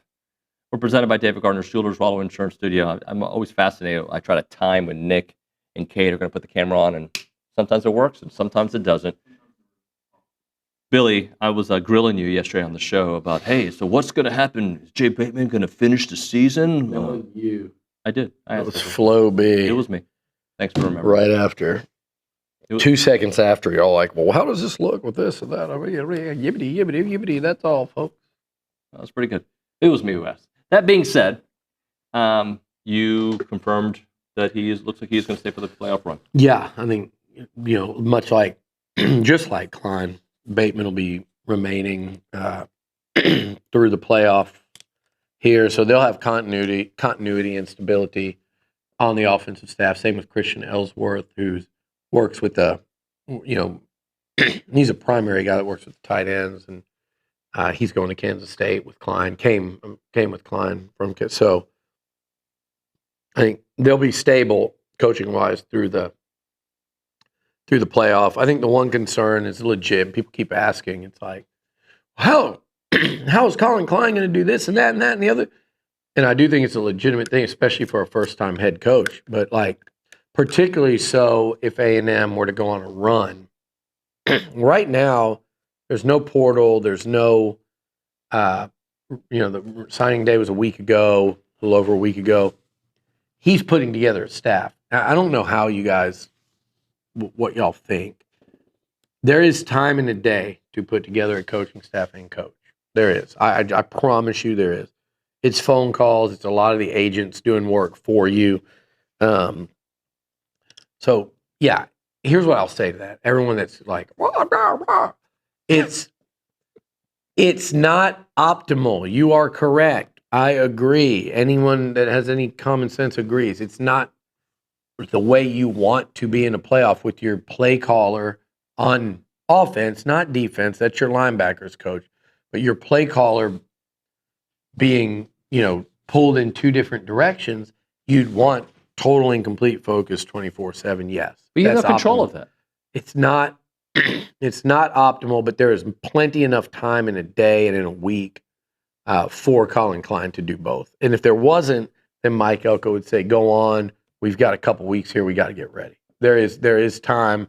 And the thing about Mike Elko and the way he does things, and I think whether you as a fan prefer it or like it or not, this guy's results through 2 years are 20 wins thus far.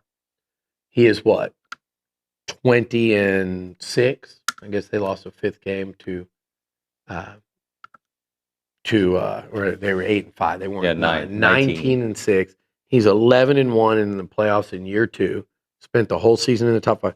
But his method, his approach, and how he does stuff is he likes to have a staff that is capable across the board. I remember talking to him about a particular DC a year ago.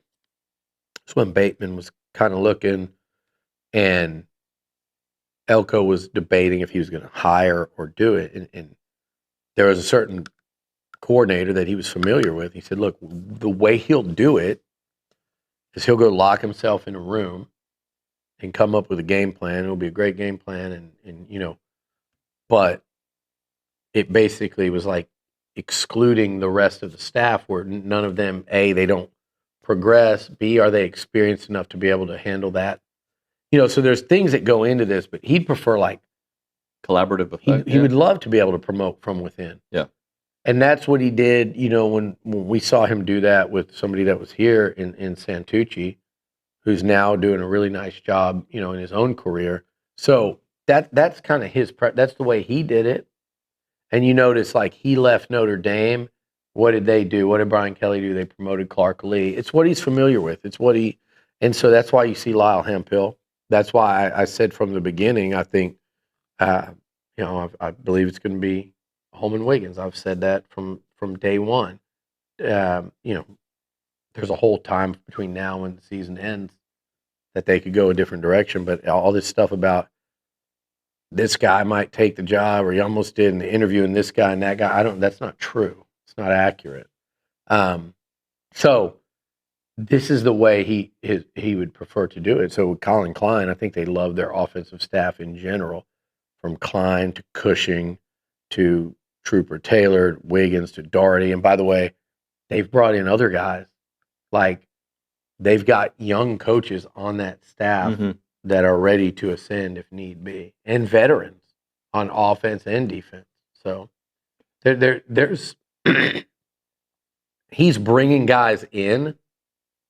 When you see him bring in these coaches, right, that aren't hires, like, that aren't actual hires, like of the 10 coaching staff, keep an eye on those, because those are the guys that he's bringing in if they've got a certain level of experience to, A, because you can nowadays have real coaches that aren't among your 10, B, because there's a chance that if there's movement, one of those guys can ascend and get a spot. Yeah. And now they have to find a linebackers coach. Yeah.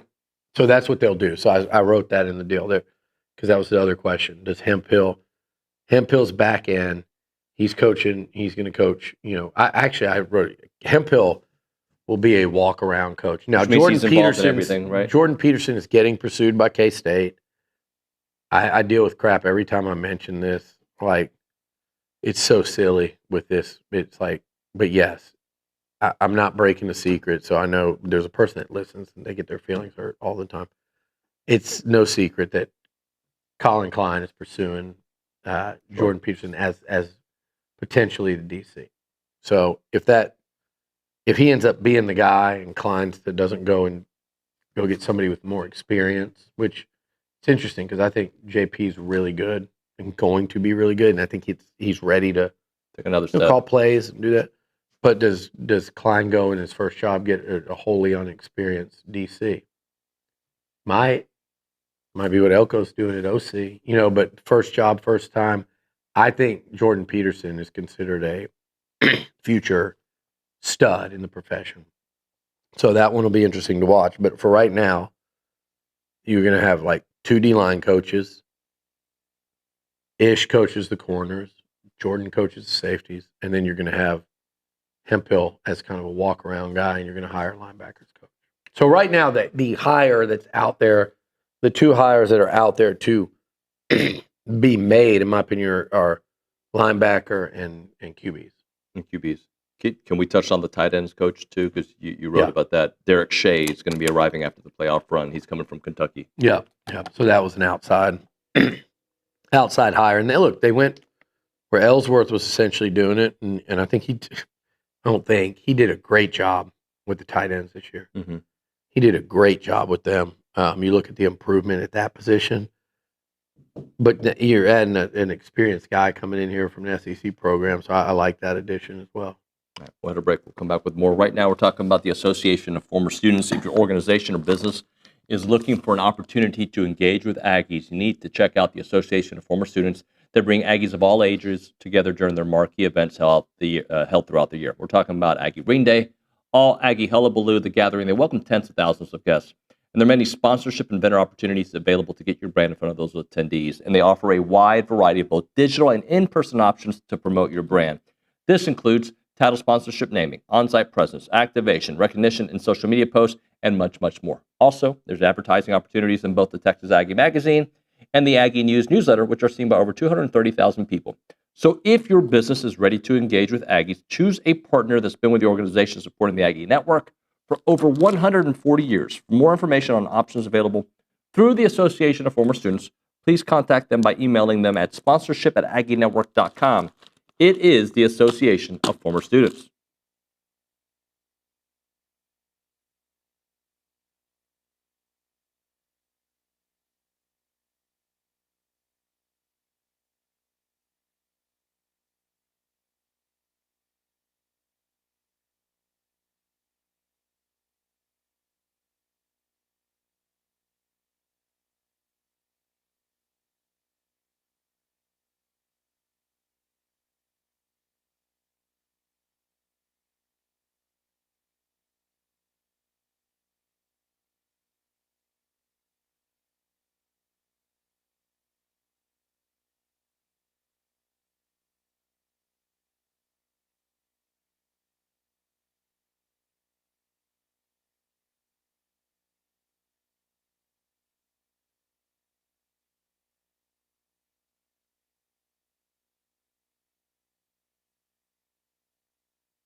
Can you just say? Hey, we're on the air. Do you want to pick on me more? I like it. Apparently, Billy does not like when you respond. So Billy thinks it's only okay when one person picks on somebody, not when the other person You're responds. wasting valuable time here. Valuable time. I'll let you come up with the topic. Go ahead. You're the host. No. Hey, I don't want you to second guess me. Pan over. He's got an entire book laminated like a Trooper Taylor? No, what's I'm it the called? inspiration of TexAgs. What's that thing called? A Trapper Keeper. He's got a damn Trapper Keeper over here. Laminated. Are those laminated? Yeah, they're laminated. Oh, shoot. Laminated pages. Okay, Nuño, tell me what the next topic is in that laminated booklet. Who? I do appreciate the... yeah, not really, but I do appreciate the... Would you prefer... effort that goes into...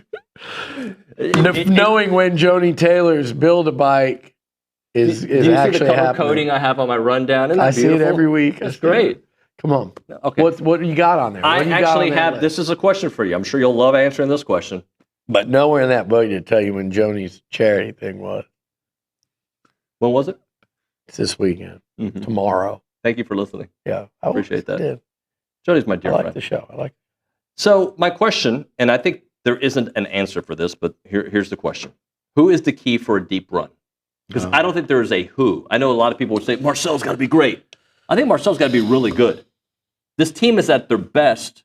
So I'm already answering the question for you. Is at their best when it is a game plan oriented team, right? When the entire team is playing, Marcel can't be bad, obviously. But I don't think it's a who. I think it's a team thing. I agree. But I also agree with people that would say Marcel. I just think someone was trying to tell me he was one of the worst quarterbacks in the playoff. And it was an Aggie. And it was just that's what BAS does. It was just a beaten up, pummeled, slapped around for 30 years, just coming in with like, you know, in the cartoons where they got like one cane and they got a head wrap around their head and they got a black eye and an arm sling and a neck break. Like that's this guy. Okay. And so because of the Texas second half or the game, he has drifted into just the netherworld of just woe is me, self-loathing nonsense. Can we go through the quarterbacks? Because I can eliminate some real quick. Yeah. I mean, I think, I'm sorry, I don't know the James Madison quarterback. I don't either. Well, let's just keep it simple here and not spend too much time on it. Yeah. The guy was one. They played 12 games. He was one game away from an invite to New York City. Period. Like, drop all your other crap. Don't disagree with me because you'd be completely wrong. It wouldn't even be if he'd have gone out and played really well against Texas and they won that game. He's going to New York. He was one game away from that. And they played 12. His first 11, he was like right there on the invite list to be a Heisman finalist. Okay, so and I'm not saying he should have been. It is a 12-game body of work. And you have to get to the finish line. Now, if there was ever a year that you could wait on the Heisman, I would have said this would be the year. Now, I wish Jeremiah Love was in this playoff because you could have seen Mendoza and Sayin and Jeremiah Smith and Gunnar Stockton and Marcel Reed, and I would have liked to have seen Jeremiah Love. Is there somebody else? Jacob Rodriguez at Tech. Like a lot of these dudes are in this playoff, and I think there are some really good quarterbacks. We named some of them. We left off Trinidad Chambliss. Ty Simpson was a Heisman contender a few weeks ago. Carson Beck was a Heisman contender early in the season. So was John Mateer. So was Mateer. I mean, there's some really good quarterbacks. I don't think there's that much greatness in there. So I think it's for anybody to take. And so I think Marcel has played like great football more often than most of these guys in this playoff at quarterback this year. I think it's going to take great football from number 10 for them to win next Saturday and for them to beat Ohio State or anything else they do beyond that. I think Marcel Reed is going to have to play like a Heisman contending football player, like an All-American level quarterback, like second half South Carolina Marcel, like Death Valley Marcel, like South Bend Marcel. He's like Fayetteville Marcel. He's going to have to play like that. And I'll tell you this, if you want an exception to that, I would say like Florida Marcel. He had the one turnover late on that ill-advised throw, the interception, but he came out, and it's like if Carson Beck or saying or dealing, it's like, okay, then I'll deal. Y'all want to score, then we'll score. Y'all want to, okay. And then as the game went on, I thought he had great poise and control that Lagway didn't in that one, which was to say, hey, man, the defense is settled in. I got to just do some things with my legs and protect the football with that one exception. I think that Marcel can win, but I think in general, we're going to need Marcel to be at his best. In response to your friend's comment, though, if you got college coaches to draft quarterbacks at their best, okay? College coaches. Yeah. If these playoff coaches could draft, let's say, from these quarterbacks, and you get to pick everybody at their best, I think Marcel's in the top 4 or 5 guys at his best this year. Well, there's 12 teams, so I would hope. Yeah. Well, I'm just saying that he's not last. My point is, I agree with you. Like he is at Marcel at LSU is a Heisman finalist, and people. So the counterpoint to that would say, well, we picked one game. No, we didn't. I could pick like half of them. Arkansas. You could pick like we just said them all. You can pick half of them. Yeah. So I think he has shown that he can be special, that he can be the best player on the field, that he can be a difference maker. And he needs to be. And when he's not, or even if he's good enough to let people see that KC Concepcion's the best player on the field, then A&M's winning. Like, there's X factor, though, on each side of the ball for me. All right. We'll hit a break. We'll come back. And I would like to mention the X factor. I didn't know that. There was that dramatic Louis pause. So I was like, I thought you were going to be like, oh, and who's that? But instead you're like, oh, we're going to do a break. I'm going to go with Mario Craver. I think they need explosive early season Mario back. That ankle injury slowed him for about a month. He's gotten plenty of rest now on him. I think that's your X factor because we know what KC's going to do. If Mario Craver starts playing like a difference maker, and you get him the football on the run, whether that's short or down the field, that's when Texas A&M can go on a run. If Craver has some big games in these playoffs, I think that's a big, big difference for the Texas A&M football team. And then defensively, I think it's got to be Torian York. Teams are going to try to run on you, A&M. Teams are going to try to run right at you. They're going to try to engulf guys like York and Sanford and Scooby if he's back, and with big, giant SEC, Big Ten, Miami may as well be in those leagues in terms of their size and power up front. They're going to challenge your manhood if you're at the linebacker level for A&M. Those guys have got to play. Torian, I think if he can play like those games like he had, I'll pick Auburn as an example. That's one of those games where it's like, golly, that dude, or Florida, I think he's got to star for this defense to be as good as it can be. All right, we'll hit a break here. Now we can hit a break. Well, I was trying to tease it, and then because we only have 2 minutes left. You were not. I was totally. That's why you hired me. No. That's why I'm focused on this book. That's what it tells me. That's what the playbook says to do. Like the first 10 plays of a game, that's what I do. I have the last 10 plays. That's your script. Milliken Reserve Time, Farm to Table Community in College Station. They got homes, they got trails, they got farms, they got wide open spaces, and they have a mission to build a healthy community around nature. They have 2,600 acres of open space. They've got farms, they got 30 miles of trails, and they have awesome homes there. And they want to connect families to nature and to each other. When you go to Milliken Reserve, you'll see that they provide a natural setting for people to connect and come together. They have a place for families to cherish for generation after generation, and they're committed to maintaining and restoring that natural habitat. Awesome neighborhoods there as well, the Creek, the Hollow, the Meadows. The Creek has 10-plus acre wooded estates. You've got the Hollow in the private and gated community, and the Meadows responsive to that natural surrounding. You can learn more at millikenreserve.com. That is millikenreserve.com.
All right, we got a minute and a half left on the show. So a lot of time to, that tease would have worked out great here. Why? We got it in. So now. Yeah, but people would have waited to now we're like, let's go to the Angry Elephant News and Social Center. Okay. People have been, your awesome commentary today has sparked a lot of dialogue. Good, let's go. Yeah, the main discussion in the YouTube channel right now is comparing Marcel Reed's career progression to Jaden Daniels' career progression. So I was curious, and so is the YouTube page, about your thoughts on that comparison between the two quarterbacks. I feel like that came up in the preseason about that trajectory. I'm going to say this. If anyone, first of all, I don't want to do what I see these absolute losers, stark, raving, mad lunatics that probably need to be like put up in an asylum that are making these arch Joe Burrow comparisons of stats and but I don't want to compare Reed to Daniels other than he's a very light, almost like beg him to gain weight, but don't know if he'll be able to, like Daniels to me still looks. Quarterback that can really run and is dynamic throwing and running it out of the SEC. If you're comparing, though, and you want to do that, then if anyone's trashing Aggies, or if Aggies are trashing fellow Aggies because they just hate themselves, or if they disagree, if you disagree, you're wrong. If you're doing it just because you don't want your quarterback to be compared because you feel better shouting down anyone that thinks he can be great, then shame on you. You're an idiot. I don't want to talk to you. And so don't waste my time with it. I'm not the one comparing those two. But if you do, remember, you're not comparing Marcel Reed to Jaden Daniels' Heisman season. You're comparing him to his first full year as a starter, which may have been at Arizona State. So you're not even really comparing it to that year at LSU, though that's what I imagine people are doing. See you Monday.